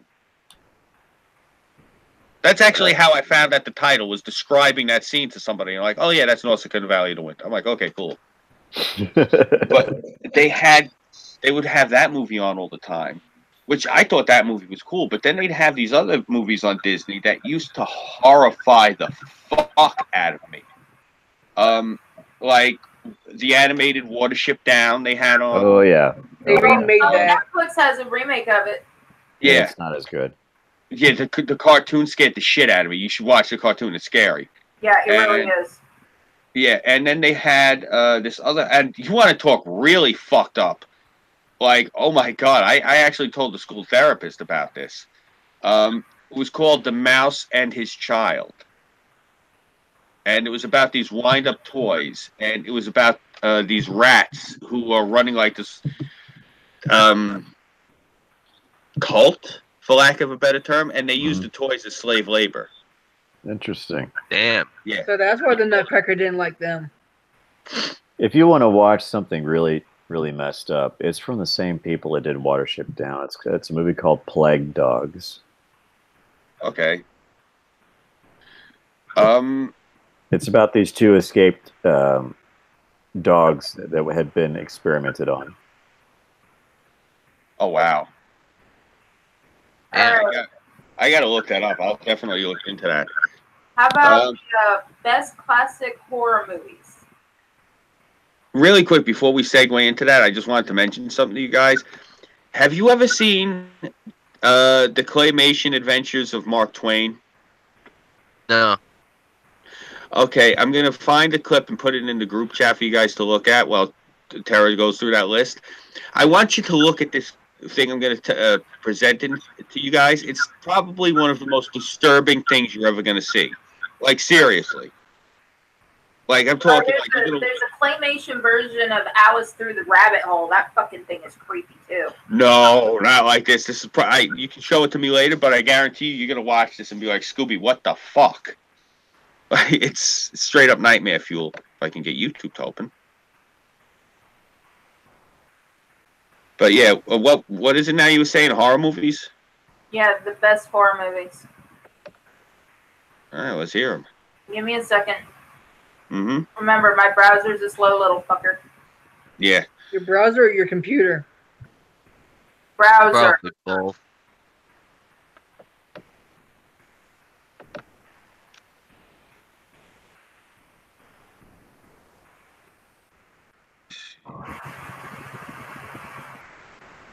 We go. First shot. Nice. Let's take a screen sharing it. I'm gonna put it in the group chat so you guys Okay. can all watch it on your own accord. Yeah, this is some really scary shit. I want to make sure I found the right one. All right, cool.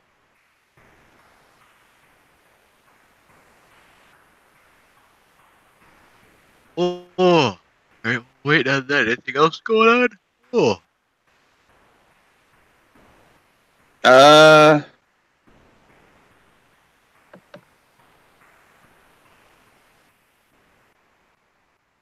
Yep, this is it. you got it?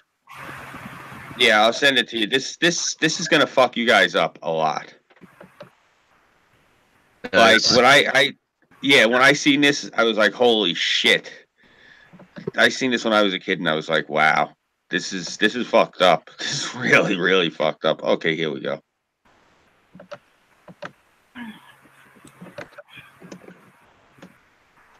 Like, watch the whole thing from start to finish.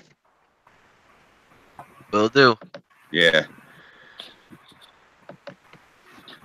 But horror movies, huh?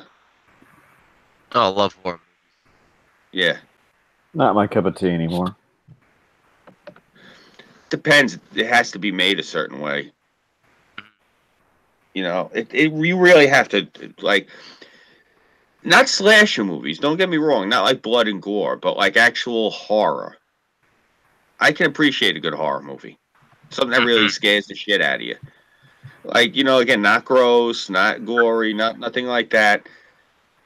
But just something that when you watch it, you have to immediately start rubbing your arms together because, you know, like you're cold. Mm. That's the type of horror movie I like, you know, where you get the chills watching it. Oh, I love shit like that. Well, that video I just posted up in the private chat is going to give you the chills if you watch it. Oh, good.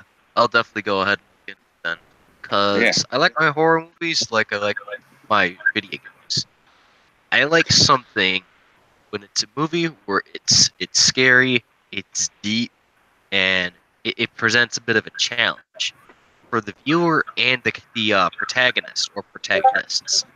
Yeah. I like it where it's like got like some twists and stuff. You're sitting there and you're challenging yourself. You're thinking, okay, where are they going with this? Okay, you know, what's the scene of? Okay, so is that the villain? Is this the villain? You know, shit like that where they keep you thinking. You know, I like shit like that. Like This all the video This video I just shared, it literally made me, when I watched it, I was 6 years old when I saw this. It made me cry.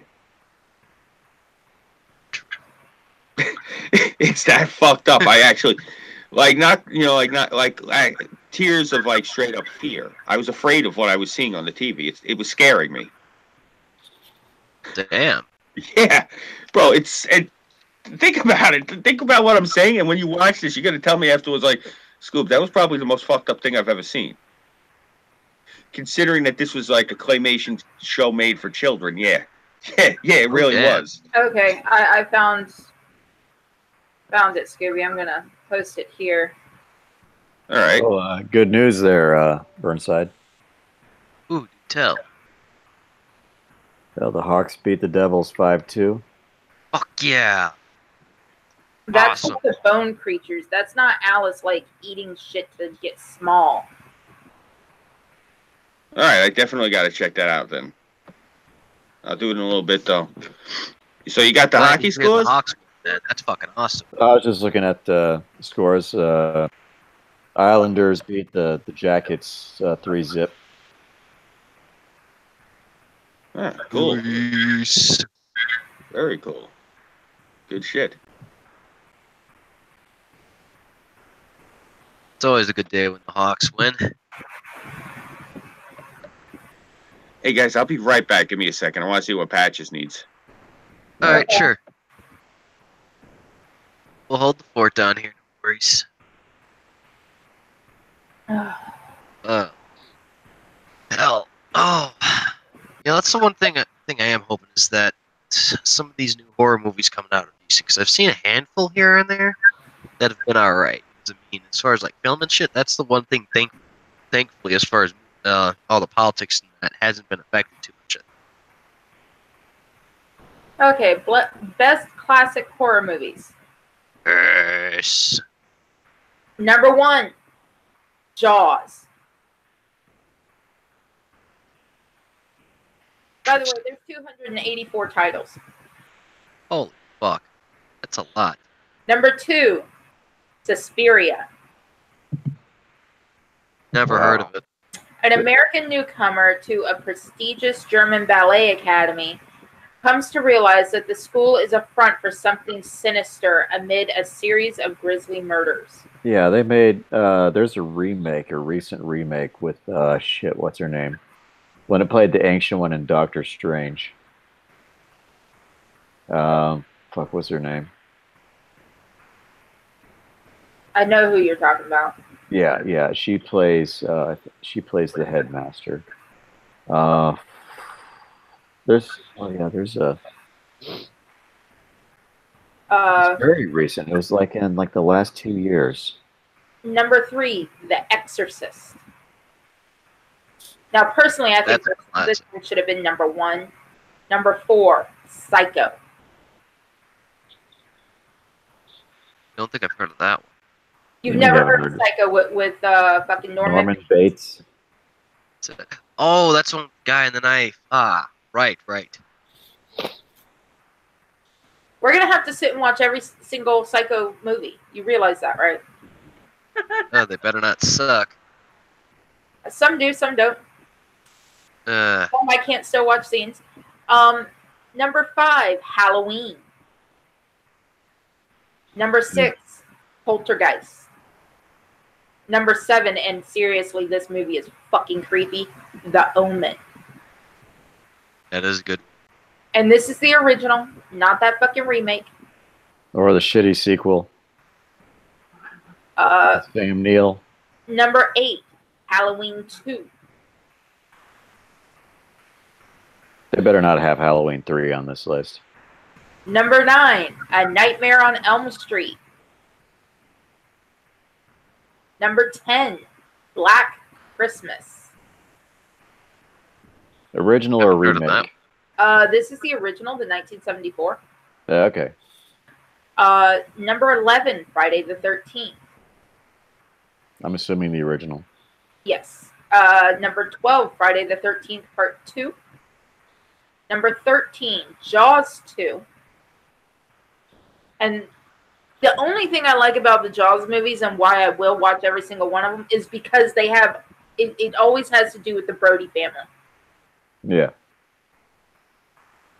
Number 14, 14, Sleepaway Camp.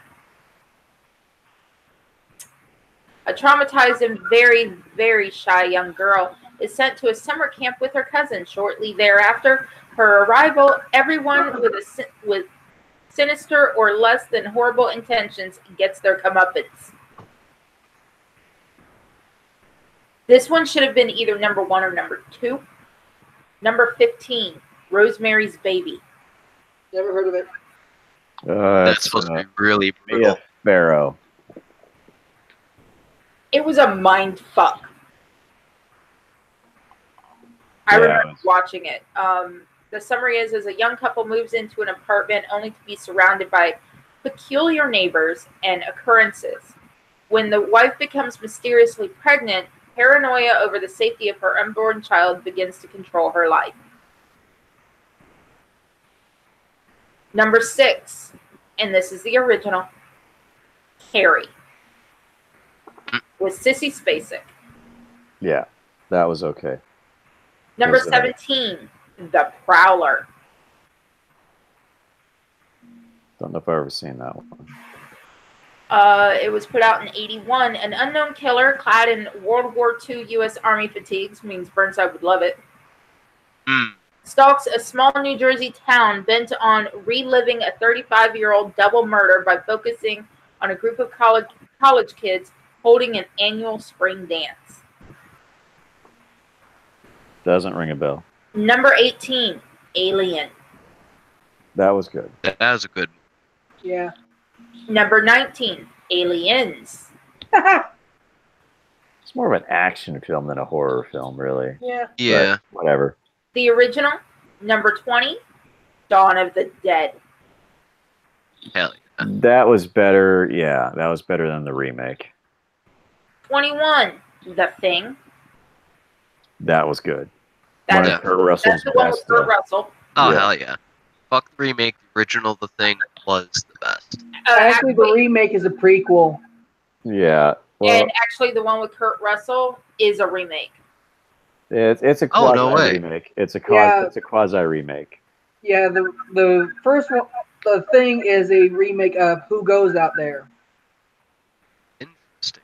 Number 22, Night of the Living Dead. That was okay. That was okay. Return to the Living I Dead remember was that. a little better. Number 23, Child's Play. Oh, yeah. Again, the movie that made me not want a My Brother doll. Number 24, The Texas Chainsaw Massacre. The original. remake.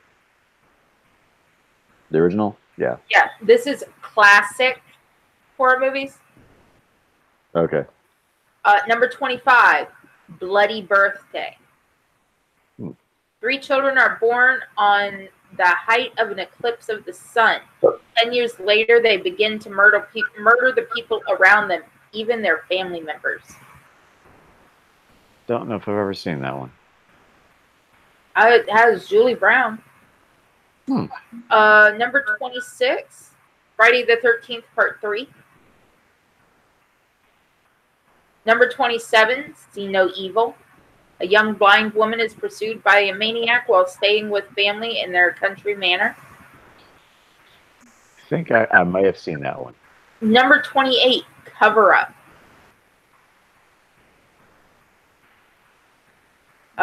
Let's see. After escaping a death sentence for her heinous crimes, a seemingly rehabilitated woman settles in an isolated farmhouse with her husband, only to ache once more for blood, and a crash course in surgery is indeed her old self back.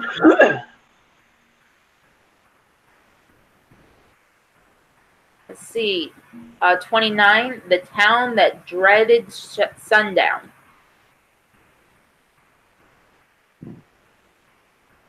$30, Horror Train. 31, April Fool's Day.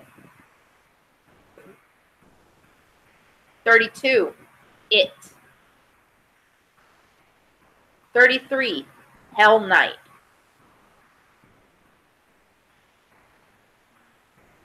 34, The Burning.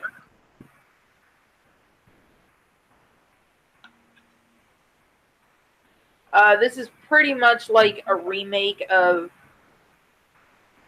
the fucking Friday the 13th movies. A former summer camp caretaker, horribly burned from a prank gone wrong, lurks around an upstate New York summer camp, bent on killing the teenagers responsible for his disfigurement. 35, The Wicker Man. I'd like to see the original. I saw the remake with Cage. Oh. Not the bees. This one has Christopher Lee. Mhm. So, yeah. 36, Happy Birthday to Me. 37, The Brood.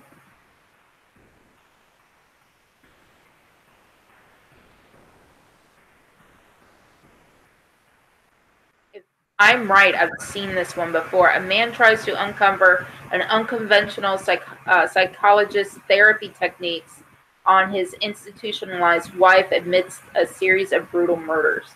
I may have seen that as a kid. 38, the original, The Fog. I love this version so much better than the remake. Has nothing to do with fucking gold.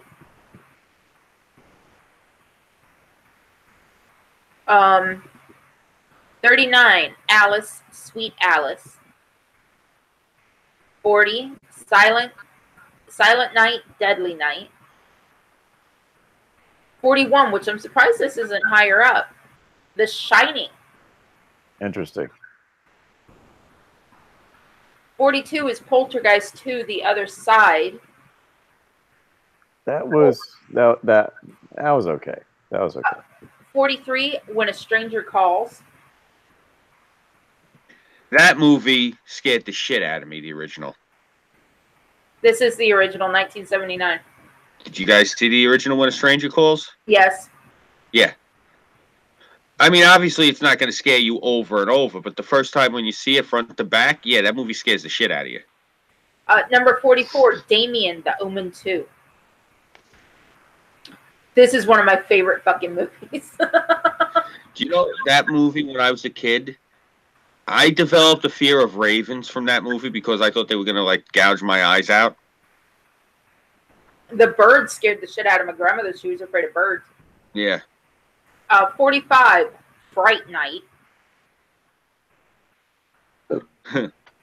46, I'm so glad they skipped number 2 of this one. A Nightmare on Elm Street 3, Dream Warriors, because this is so much better than 2. 47, Prom Night. Starring, of course, Jamie Lee Curtis, the Scream Queen herself. The Nightmare on Elm Street 2 was just the cringiest fucking. Oh my god, it was horrible. It was cringy as fuck. Yeah.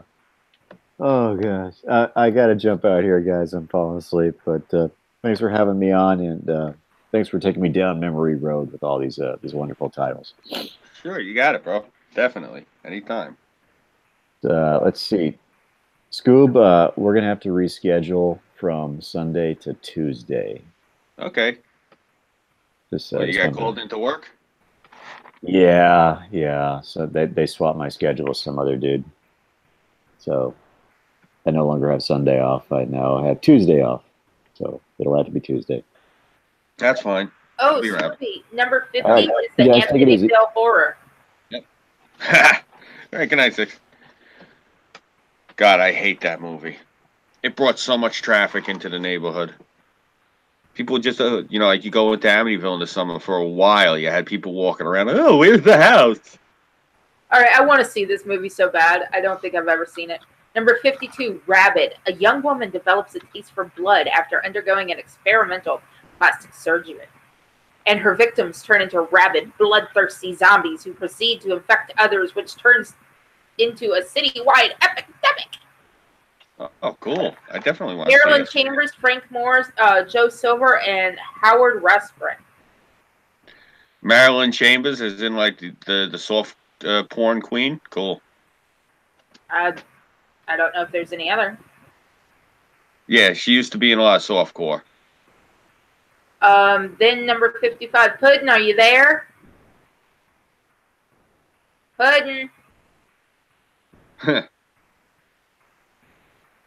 guess he's...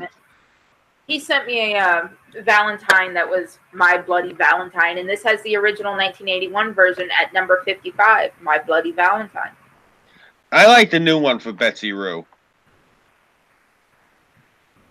This has Neil Affleck in it. Yeah, but I only like I like the remake for Betsy Rue, and that's it. 57. This should have been higher up in the list. Salem's Lot. The fucking kid outside the window. Yeah. Fucking creepy. Yeah. With that fucking music and the fog. Oh, here's a movie you will never catch me watching. Never. Number 58, The Fun House. 4 teenage friends spend the night in a carnival fun house and are stalked by a deformed man in a Frankenstein mask. Yeah, that wouldn't interest me. This should have been higher up. 60, The Fly. Which one? The original. Oh.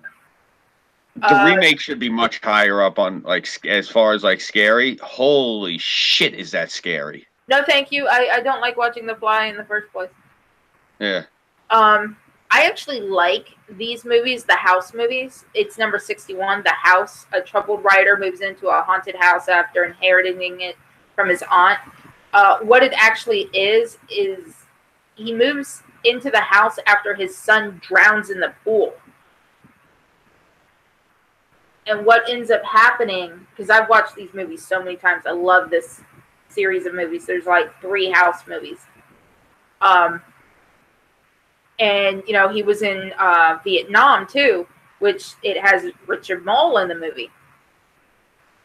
And he realizes that his son didn't drown. His son was kidnapped by the forces that are in this house.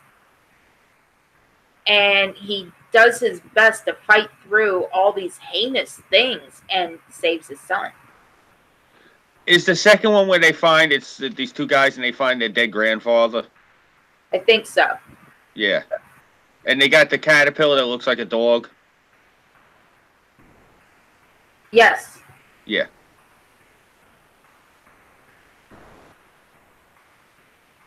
Yeah, I remember those. I thought that was a really strange movie. You might have seen this one. I don't recall seeing it. Number 63, Don't Go Into the House. A disturbed young man who was burned as a child by his sadistic mother stalks women with a flamethrower. And it's got Bill Ricci, which I think that's Christina Ricci's father. I'm not familiar with it. I would watch a lot of the B movies only. I hate saying it because I was a teenager. If I knew there was going to be a lot of skin, like Hollywood Chainsaw Hookers. Yeah, I watched that. Have you ever seen zombie strippers? Yeah, I've seen zombie strippers. You got to remember, I used to watch because of how bad the neighborhood was when I was a teenager. You couldn't go out past a certain time because you'd get mugged at the least. Oh, Scooby. Guess what I found while packing up stuff on my aunt's porch, and I made sure to put it in the stuff to take when I go to see Burnside. What? Phantom of the Opera, the horror edition. Nice. With Robert Englund. Okay. That came out, I think, what were we, in junior high school? Well, I'm older than you. I think it was either in junior high or high school when that came out. I was still in elementary school when it came out. What year did it come out? I can tell you right now how old I was. Hold on, let me go to IMDb for Robert Englund. Yeah. I only know all these movies because of Joe Bob Briggs' Drive-In Theater. They used to be on Showtime. Or was it Cinemax? I forget. For me, it was on TNT. Yeah, but they gave him. He was on cable also, not just network, because he showed all like the R-rated shit on like either Cinemax or Showtime. He was on. Man, Is I they want to use- meet Robert Englund so bad. Dude, he's actually in the middle of doing some movies. Really? Yeah, Abrupto, he's currently filming, and another movie he's going to be in called Harvest Moon. He's still doing I've heard horror? that somewhere. And Isn't Harvest Moon a Justice video game? Games, he plays the voice of the Scarecrow. In what? The Injustice video games. Oh, okay. That would make sense. A lot of the guys that they have now that do the voiceover, it's all A-listers. I mean, look at Clancy Brown. He does the voice of Lex Luthor. You got Hamill doing the Joker. You had Ed Asner doing the voice of Roland Daggett. I forget. Oh God, what was his name that used to do Rupert Thorne? I mean, they had such a great cast on Batman. The Batman TV series, 2005 to 2007. He did the voice of the Riddler. That's okay. Yeah, I can see it now. I reckon because I remember watching that show. I didn't like the new version of Batman that they had. That like the Riddler looked really emo. You know, there was all those redesigns they did. The Joker. 2005, they made the TV series again, A Nightmare on Elm Street, Real Nightmares, with Robert Englund as the host, dressed as Freddy Krueger. They also had one in the 90s. Yeah, Freddy's Nightmares. I remember that anthology series. Mm. It was kind of like Tales from the Crypt. Oh, Puddin', did you hear? I found my horror version of Phantom of the Opera. Oh, no way. Cool. Yeah, so I put it amongst my stuff to bring up for us to watch. I wanted to ask you, Burnside, did you watch the video I sent you yet? Not yet, no. Oh, there's a video short. We could probably find it on YouTube. And it's before Freddy versus Jason, the movie. Freddy versus Jason, way in Las Vegas. Oh, good. Cool. In Justice League, he does the voice of Felix Faust. Okay. Cool. Let's see.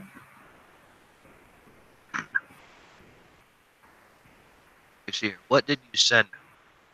Yeah, watch that video. That's gonna, like I said, this literally like made me tremble and cry when I was a kid. It's that evil. Yeah, he was in the movie Strangeland with Dee Snider, Yeah. Oh my God, that's a great movie. Captain Howdy.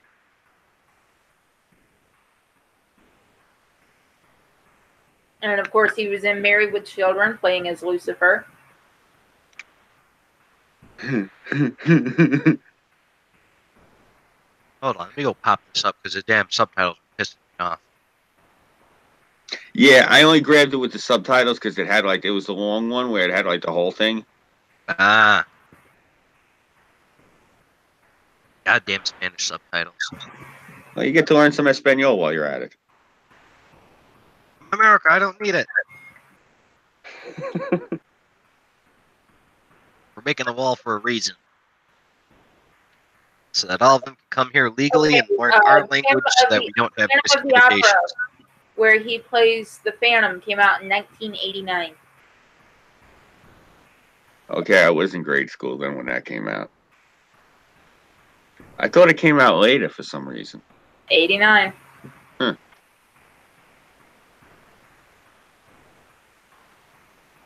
That's really weird. Was there another horror version of the Phantom of the Opera that came out in the 90s? No. All right. No, because I remember the poster of the Phantom, and he's pulling the mask down his face, and he's like looking out, and all you see is like his eyes above the mask. Yeah. I'm guessing that was Englund. What? Yeah, that's Englund.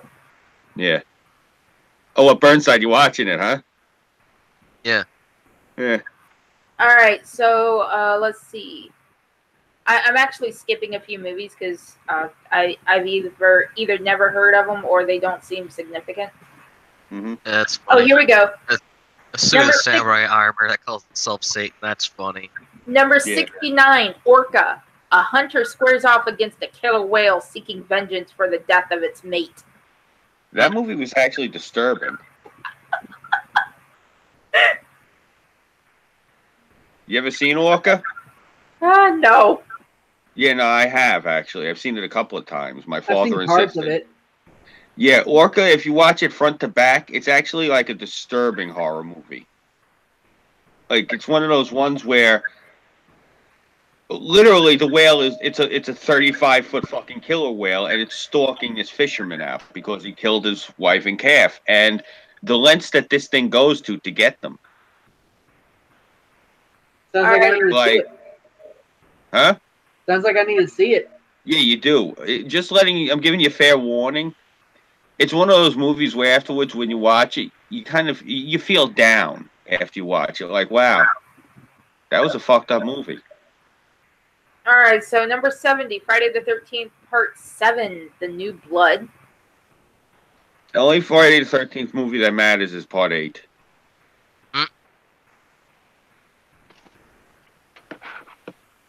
74 is Hellraiser. Friday the 13th, The New Beginning is 75. Part 6 of Friday the 13th, Jason Lives. If it isn't 8, I'm not interested. Yeah, this is some real trippy claymation shit. Man, I'm only able to hear half of what it is. Number This is 79, A weird crap. Nightmare on Elm Street 2, Freddy's Revenge. It's so bad, it's number 79. Wow.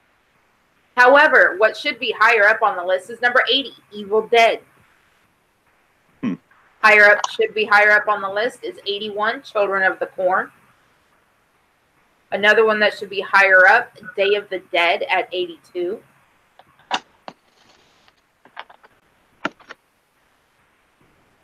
Let's see here.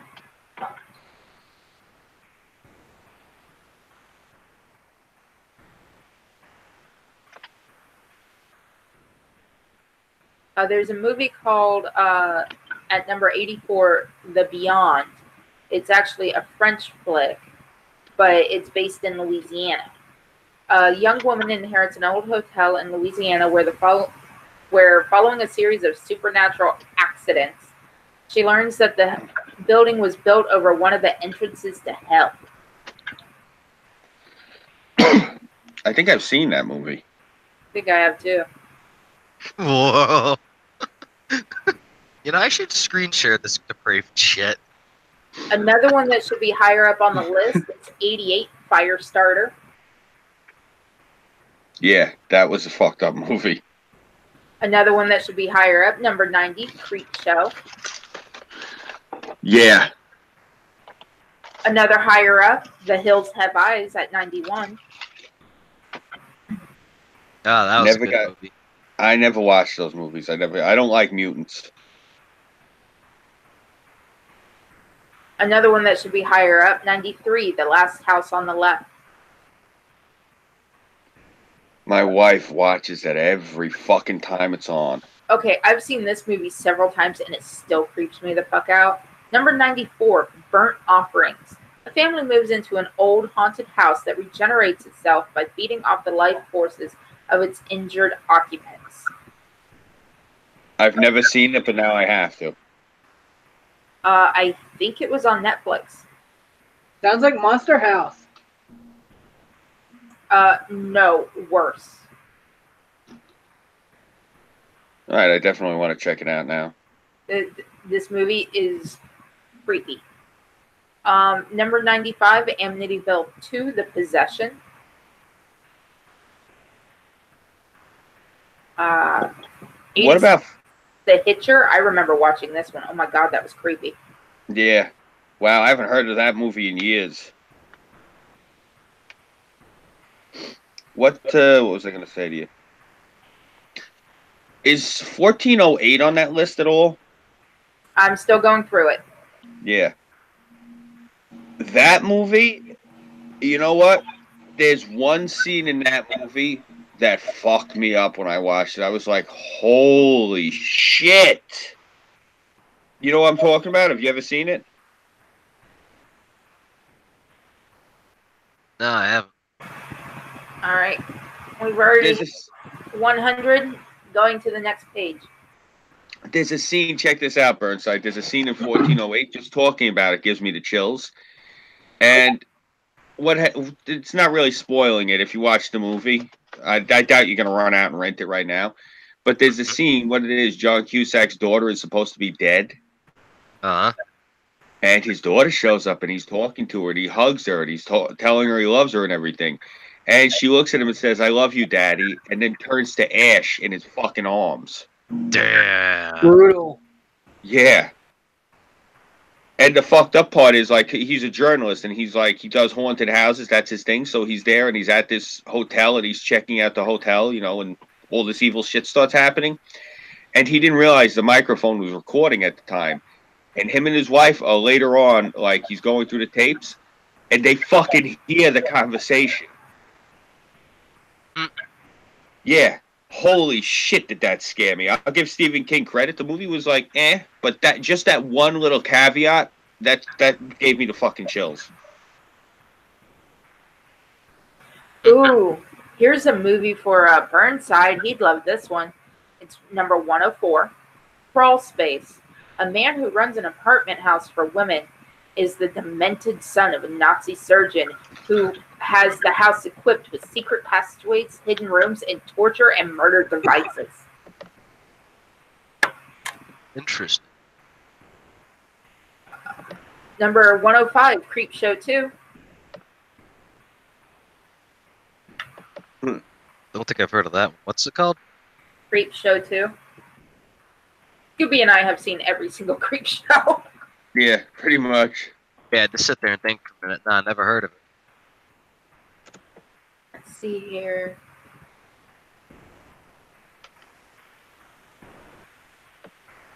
Oh, I've seen a more modern version of this one. The Tenant at 110. A bureaucrat rents a Paris apartment where he finds himself drawn into a rabbit hole of dangerous paranoia.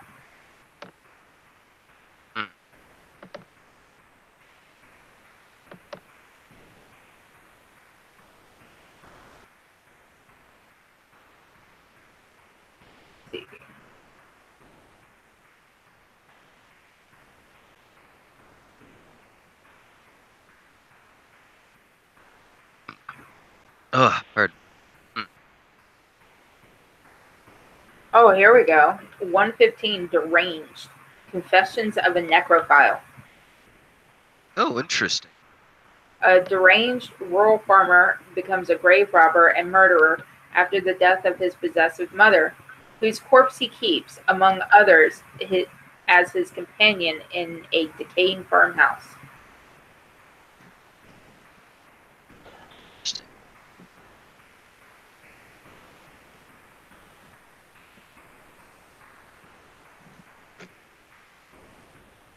There we go, found it. Let's see.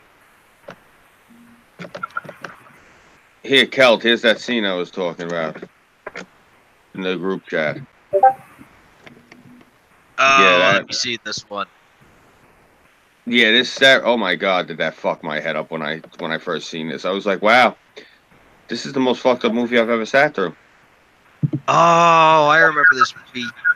Yeah. Yeah. Yeah. Okay, this should have been great higher film. up on the list. Scooby, you have to agree. This should have been way higher up on the list. At What number is it? 121, Phantasm. Boy! What movie was this? Phantasm. No, the scene that Scooby sent me. Oh, 1408. 1408. Oh. It's basically about some guy that doesn't believe in anything, and then one room tries to rape his soul with all of its supernatural power. And then the dude regrets it, and then somehow manages to survive by torching the shit out of it. Yeah. But yeah, Phantasm, it should have been higher up on the list. Way higher up on the fucking list. Michael Baldwin, Bill Thornbury, Reggie Bannister, and Kathy Lester. Another one that should have been higher on the list. 123, Legend of Hell House. Yeah. What, the original one from the 50s? 1973. What was the one? Was it the House on Haunted Hill? Is that the one I'm thinking of, like the black and white one? Probably. Legend of Hell House. Wait, House on Haunted Hill was black and white? Lead a team of mediums into the Velasco house, which is supposedly haunted by the victims of its late owner, a 6'5" serial killer. The director is John Hugh. Okay. No, the original Burnside. It came out, I think, like in the 60s. Oh, no, I haven't seen that. The 1973 version of The Crazies at number 124. Wait, that movie rings a bell. Well, how many times has that one been remade? Twice. Just recently. Okay. Just recently, within the past, 10 years, Scoop? Yeah. Okay. Yeah, I haven't seen the new one. Well, I think I've seen, like, scenes. It's a George Romero movie. Yeah.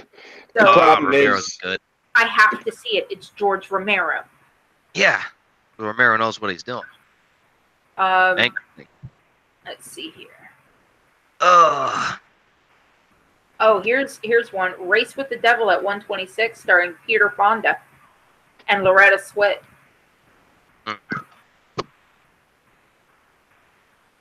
Never heard of it. I think I've actually heard of most of these movies. I wonder what position it is on the list. Where's Scanners? I'm working on it. You remember that? Scanners, the guys that they can make your heads explode? I prefer Screamers, but yeah. Never heard of Scanners. This is another version of Phantom of the Opera, only it was in 87. I think this one is completely Italian. I'm going by the last names, by the way, of the actors. A young operetta is stalked by a deranged fan, bent on killing the people associated with her to claim her for himself.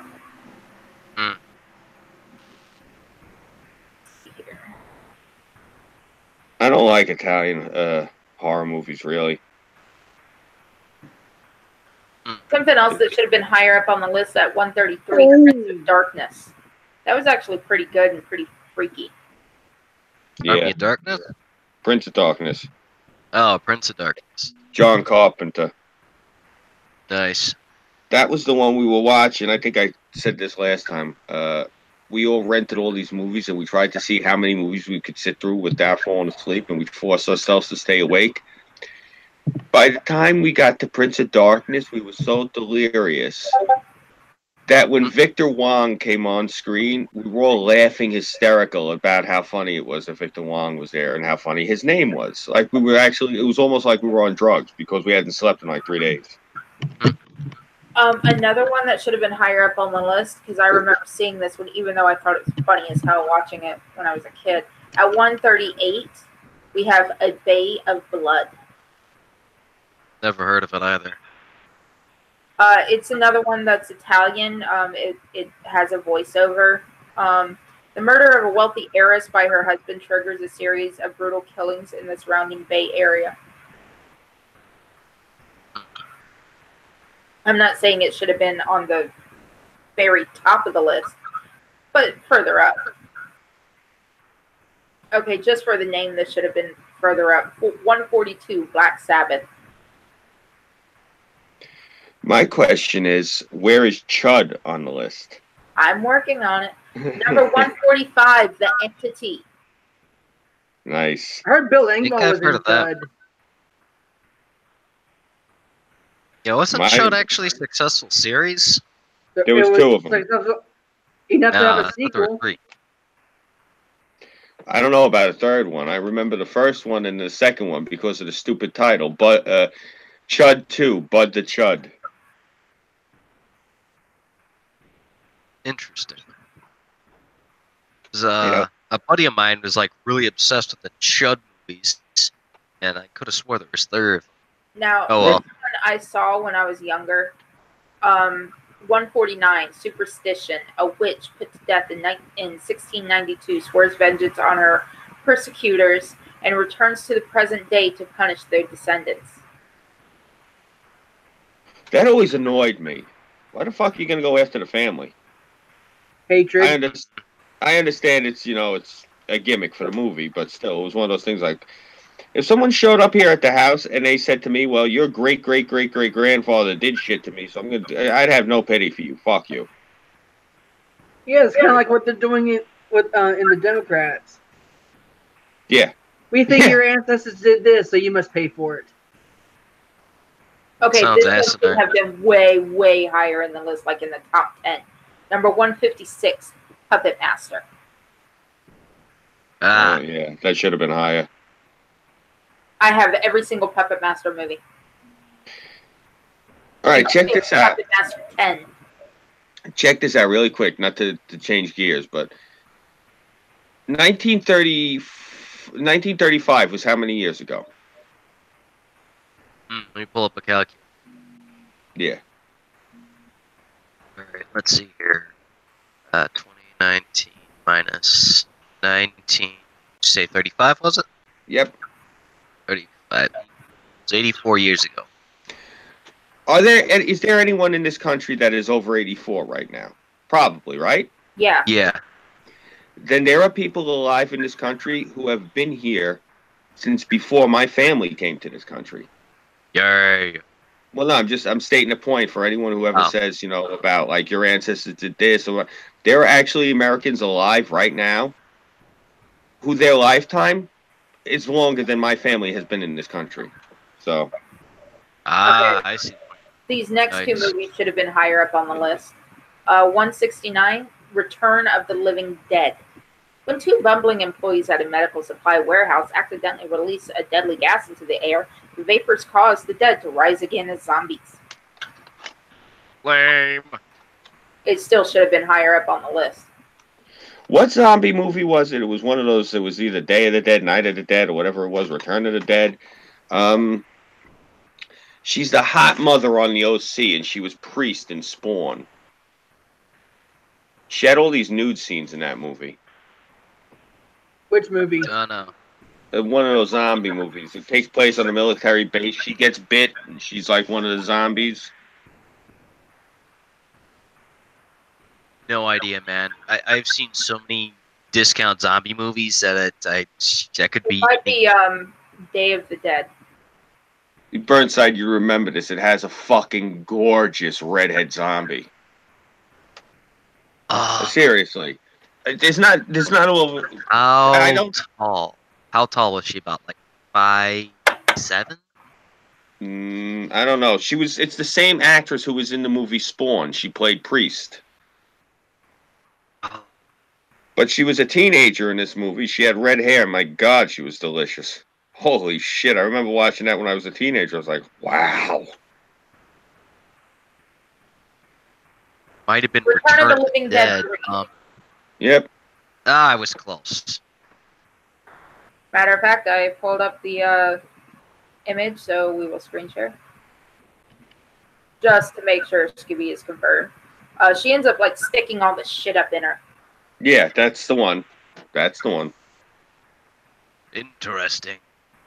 The pain it helps her, like, because she hasn't turned completely yet. The pain helps her to fight it. I forgot to present myself. There we go. Yeah, that's it.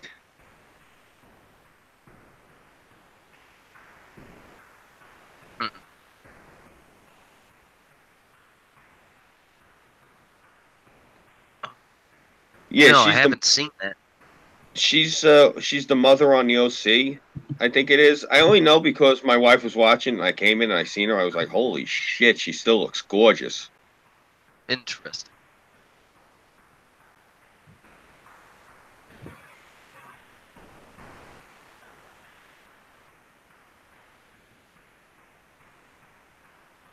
All this zombie shit. I've seen a Actually, this zillion image zombie right here games. is from That a werewolf movie. Yeah, I know. An American Werewolf in London. Yet another horror movie that takes place, part of it, the dream sequence, takes place in my neighborhood. That was filmed at... All right, That was in... 170. That should have been way higher up because it keeps me out of fucking Pet Cemeteries as it is. Pet Cemetery. Yeah, that movie scared the shit out of me. But, no, I was going to say, An American Werewolf in London and Children of the Corn are two movies that are the reason I don't like to travel. They're both from Long Island. In American Werewolf in London, they're Jews from Massapequa. And in Children in the Corn, they're from Huntington. That is funny. Another one that's higher up, 171, Psycho 2. Another one that should have been higher up, 172, Return to Salem's Lot.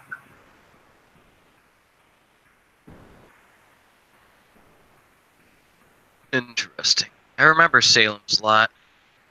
Here's another one that should have been higher up, only because of one of the actors in it. To the Devil, a Daughter, starring Christopher Lee. Is that another one where he played Dracula, or? I think he plays a Satanist. Okay. And here's the movie that Six Sense creeped him out. 177, The Watcher in the Woods. I gotta see that then.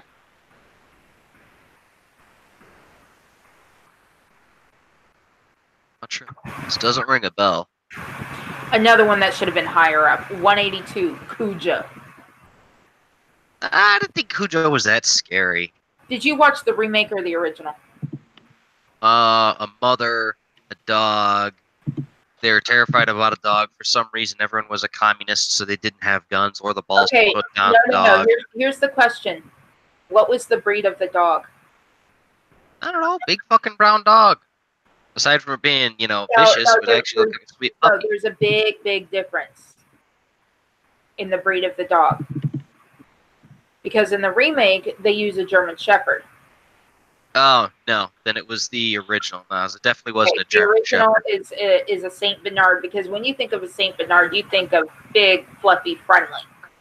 I don't. Yeah. Not since watching Cujo. No, not since I've actually been exposed to Saint Bernards. I don't think those things are friendly. They scare the shit out of me. They're big, ugly, vicious bastards. All right, here's a movie for you, Scooby. Scanner Cop. I was going to say, I didn't think they were going to have that one on there. It's number 186. Psycho 3 is 189. I wonder if they have Highway to Hell on there. They have The Birds at 190. That should have been way, way higher up. Yeah. Birds was lame. We're being attacked by a bunch of pigeons. Why does nobody have a shotgun? No, baby. Birds, the original. Because there's a bunch of people in the 20s getting attacked by a bunch of pigeons, and it's like, okay, this is the 20s. No, you don't understand. Alfred Hitchcock didn't tell these bitches what was going to happen. Just like John Carpenter when it came to Nightmare on Elm Street. He wanted real reaction. You miss where I'm going with this. I'm not saying the film itself was bad. I'm saying the idea of the film was stupid. We're all being attacked by pigeons. No, actually, at the time, it wasn't stupid. Actually, people killed a lot of birds because they were afraid. Oh my god, then people must have been dumb as hell. It's just like when Orson Welles was reading War of the Worlds on the radio.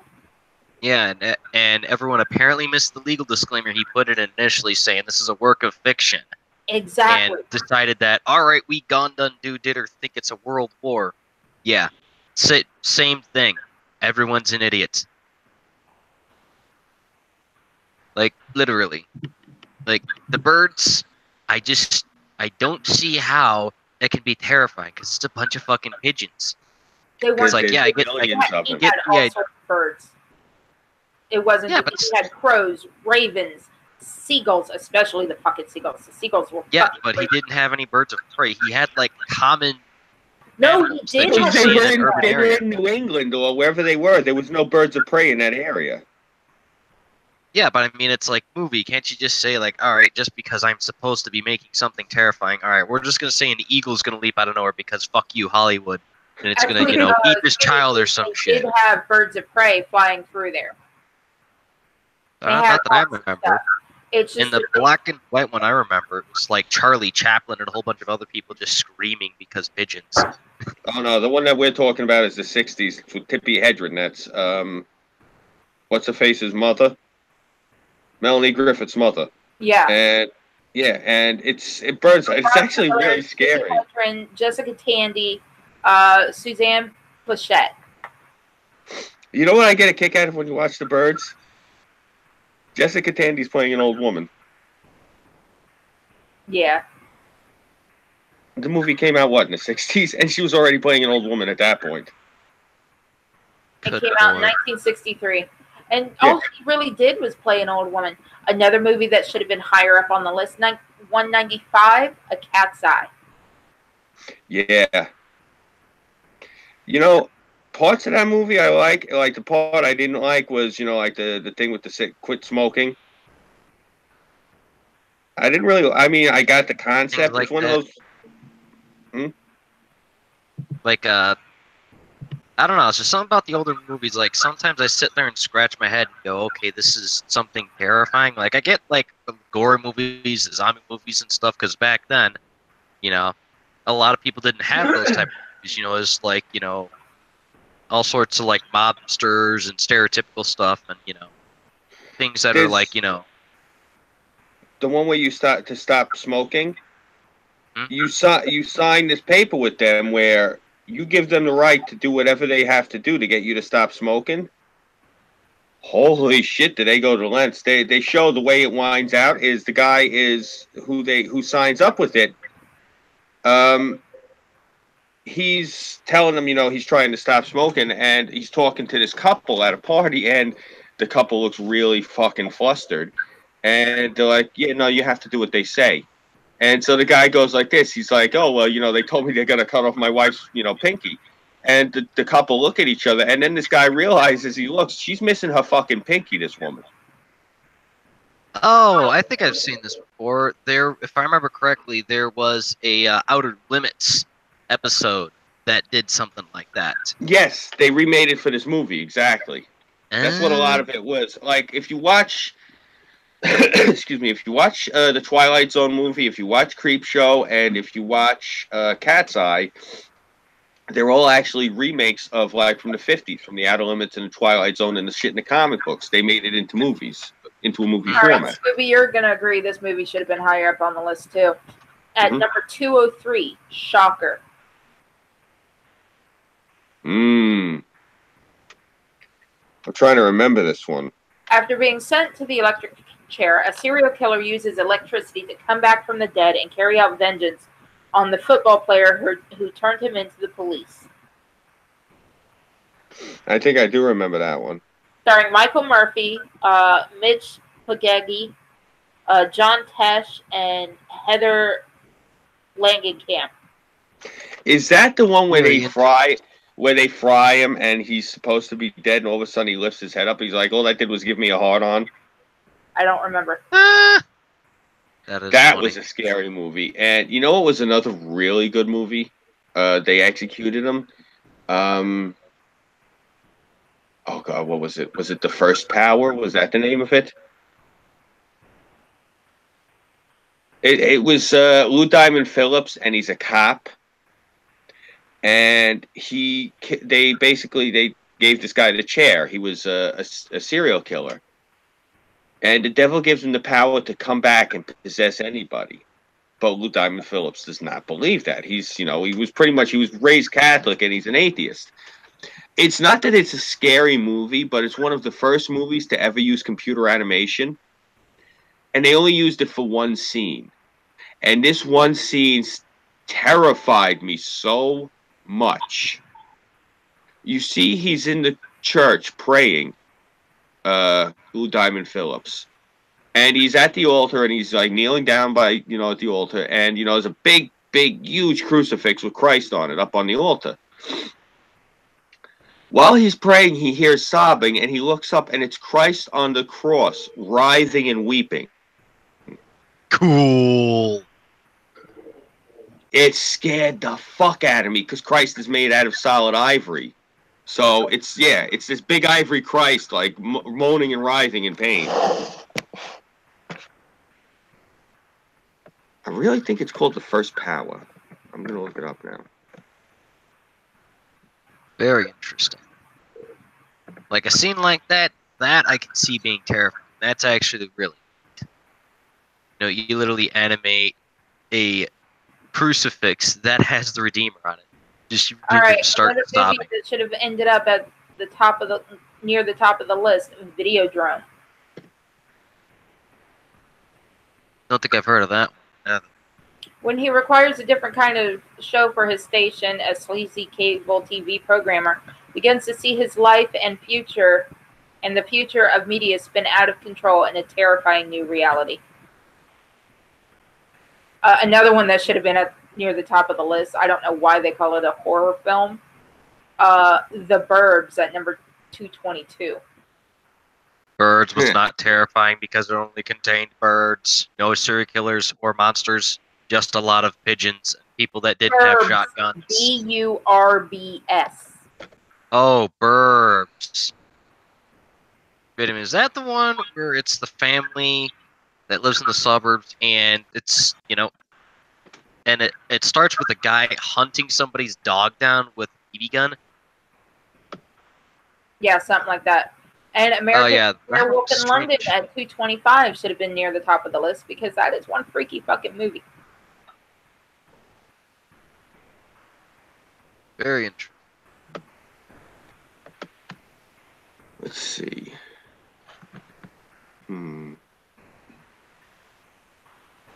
I can't believe this movie's that old. 228, the original, The Haunting. Well, the first remake.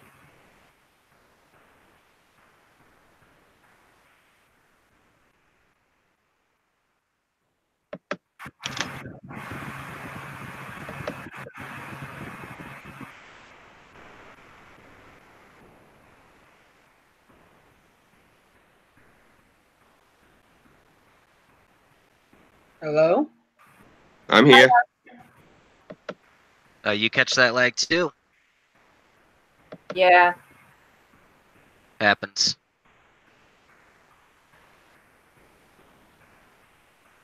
Yeah.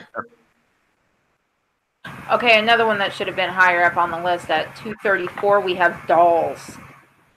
A group of people stop by a mansion during a storm and discover two magical toy makers and their haunted collection of dolls. Nice.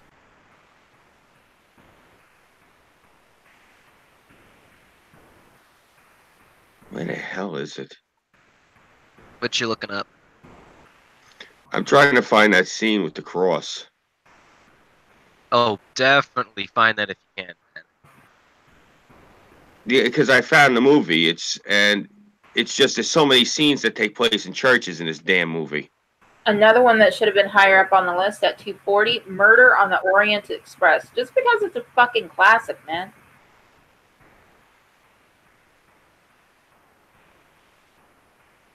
Yeah. I think I have heard of that one. You should have. It's a great book, too. Didn't that just get turned into a movie and everyone thought it was basically Clue the film? Yeah, basically. Ah. Interesting. Another one that should have been higher up on the list, along with the TV series isn't too bad. American Gothic. Yeah.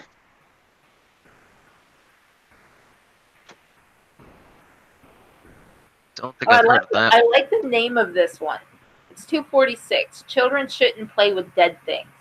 6 friends in a theatrical troupe dig up a corpse on an abandoned island to use as a mock satanic ritual. It backfires with deadly consequences. Interesting.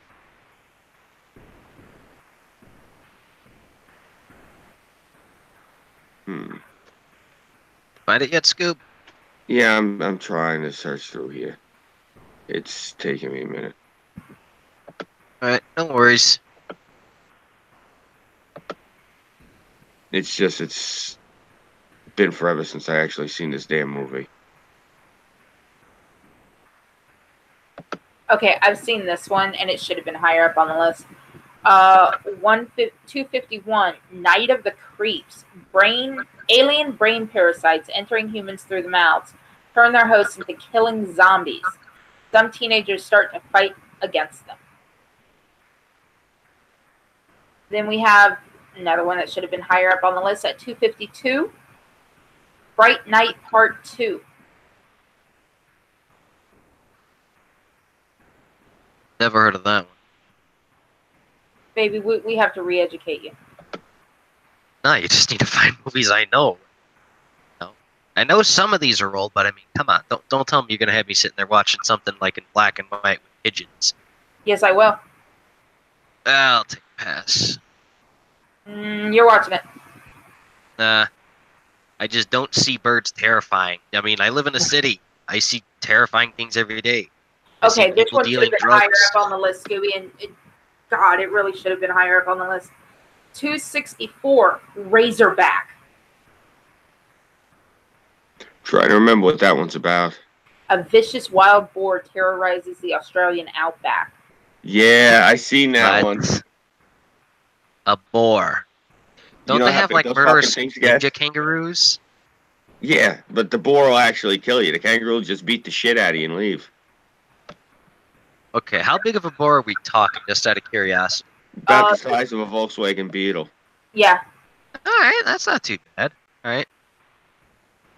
Let's see, full summary. Big fucking pig, man. A vicious boar terrorizes the Australian outback. The first victim is a small child who is killed. The child's granddad is brought to trial for killing the child but acquitted. The next victim is an American TV journalist. Her husband, Carl, gets there and starts to search for the truth.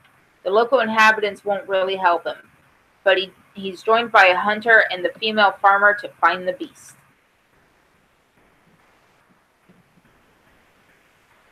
Interesting. Here, let me show you something really quick. You'll get a kick out of this. I'm going to put this in the group chat. Alright. Just give me 1 second. Alright, take your time.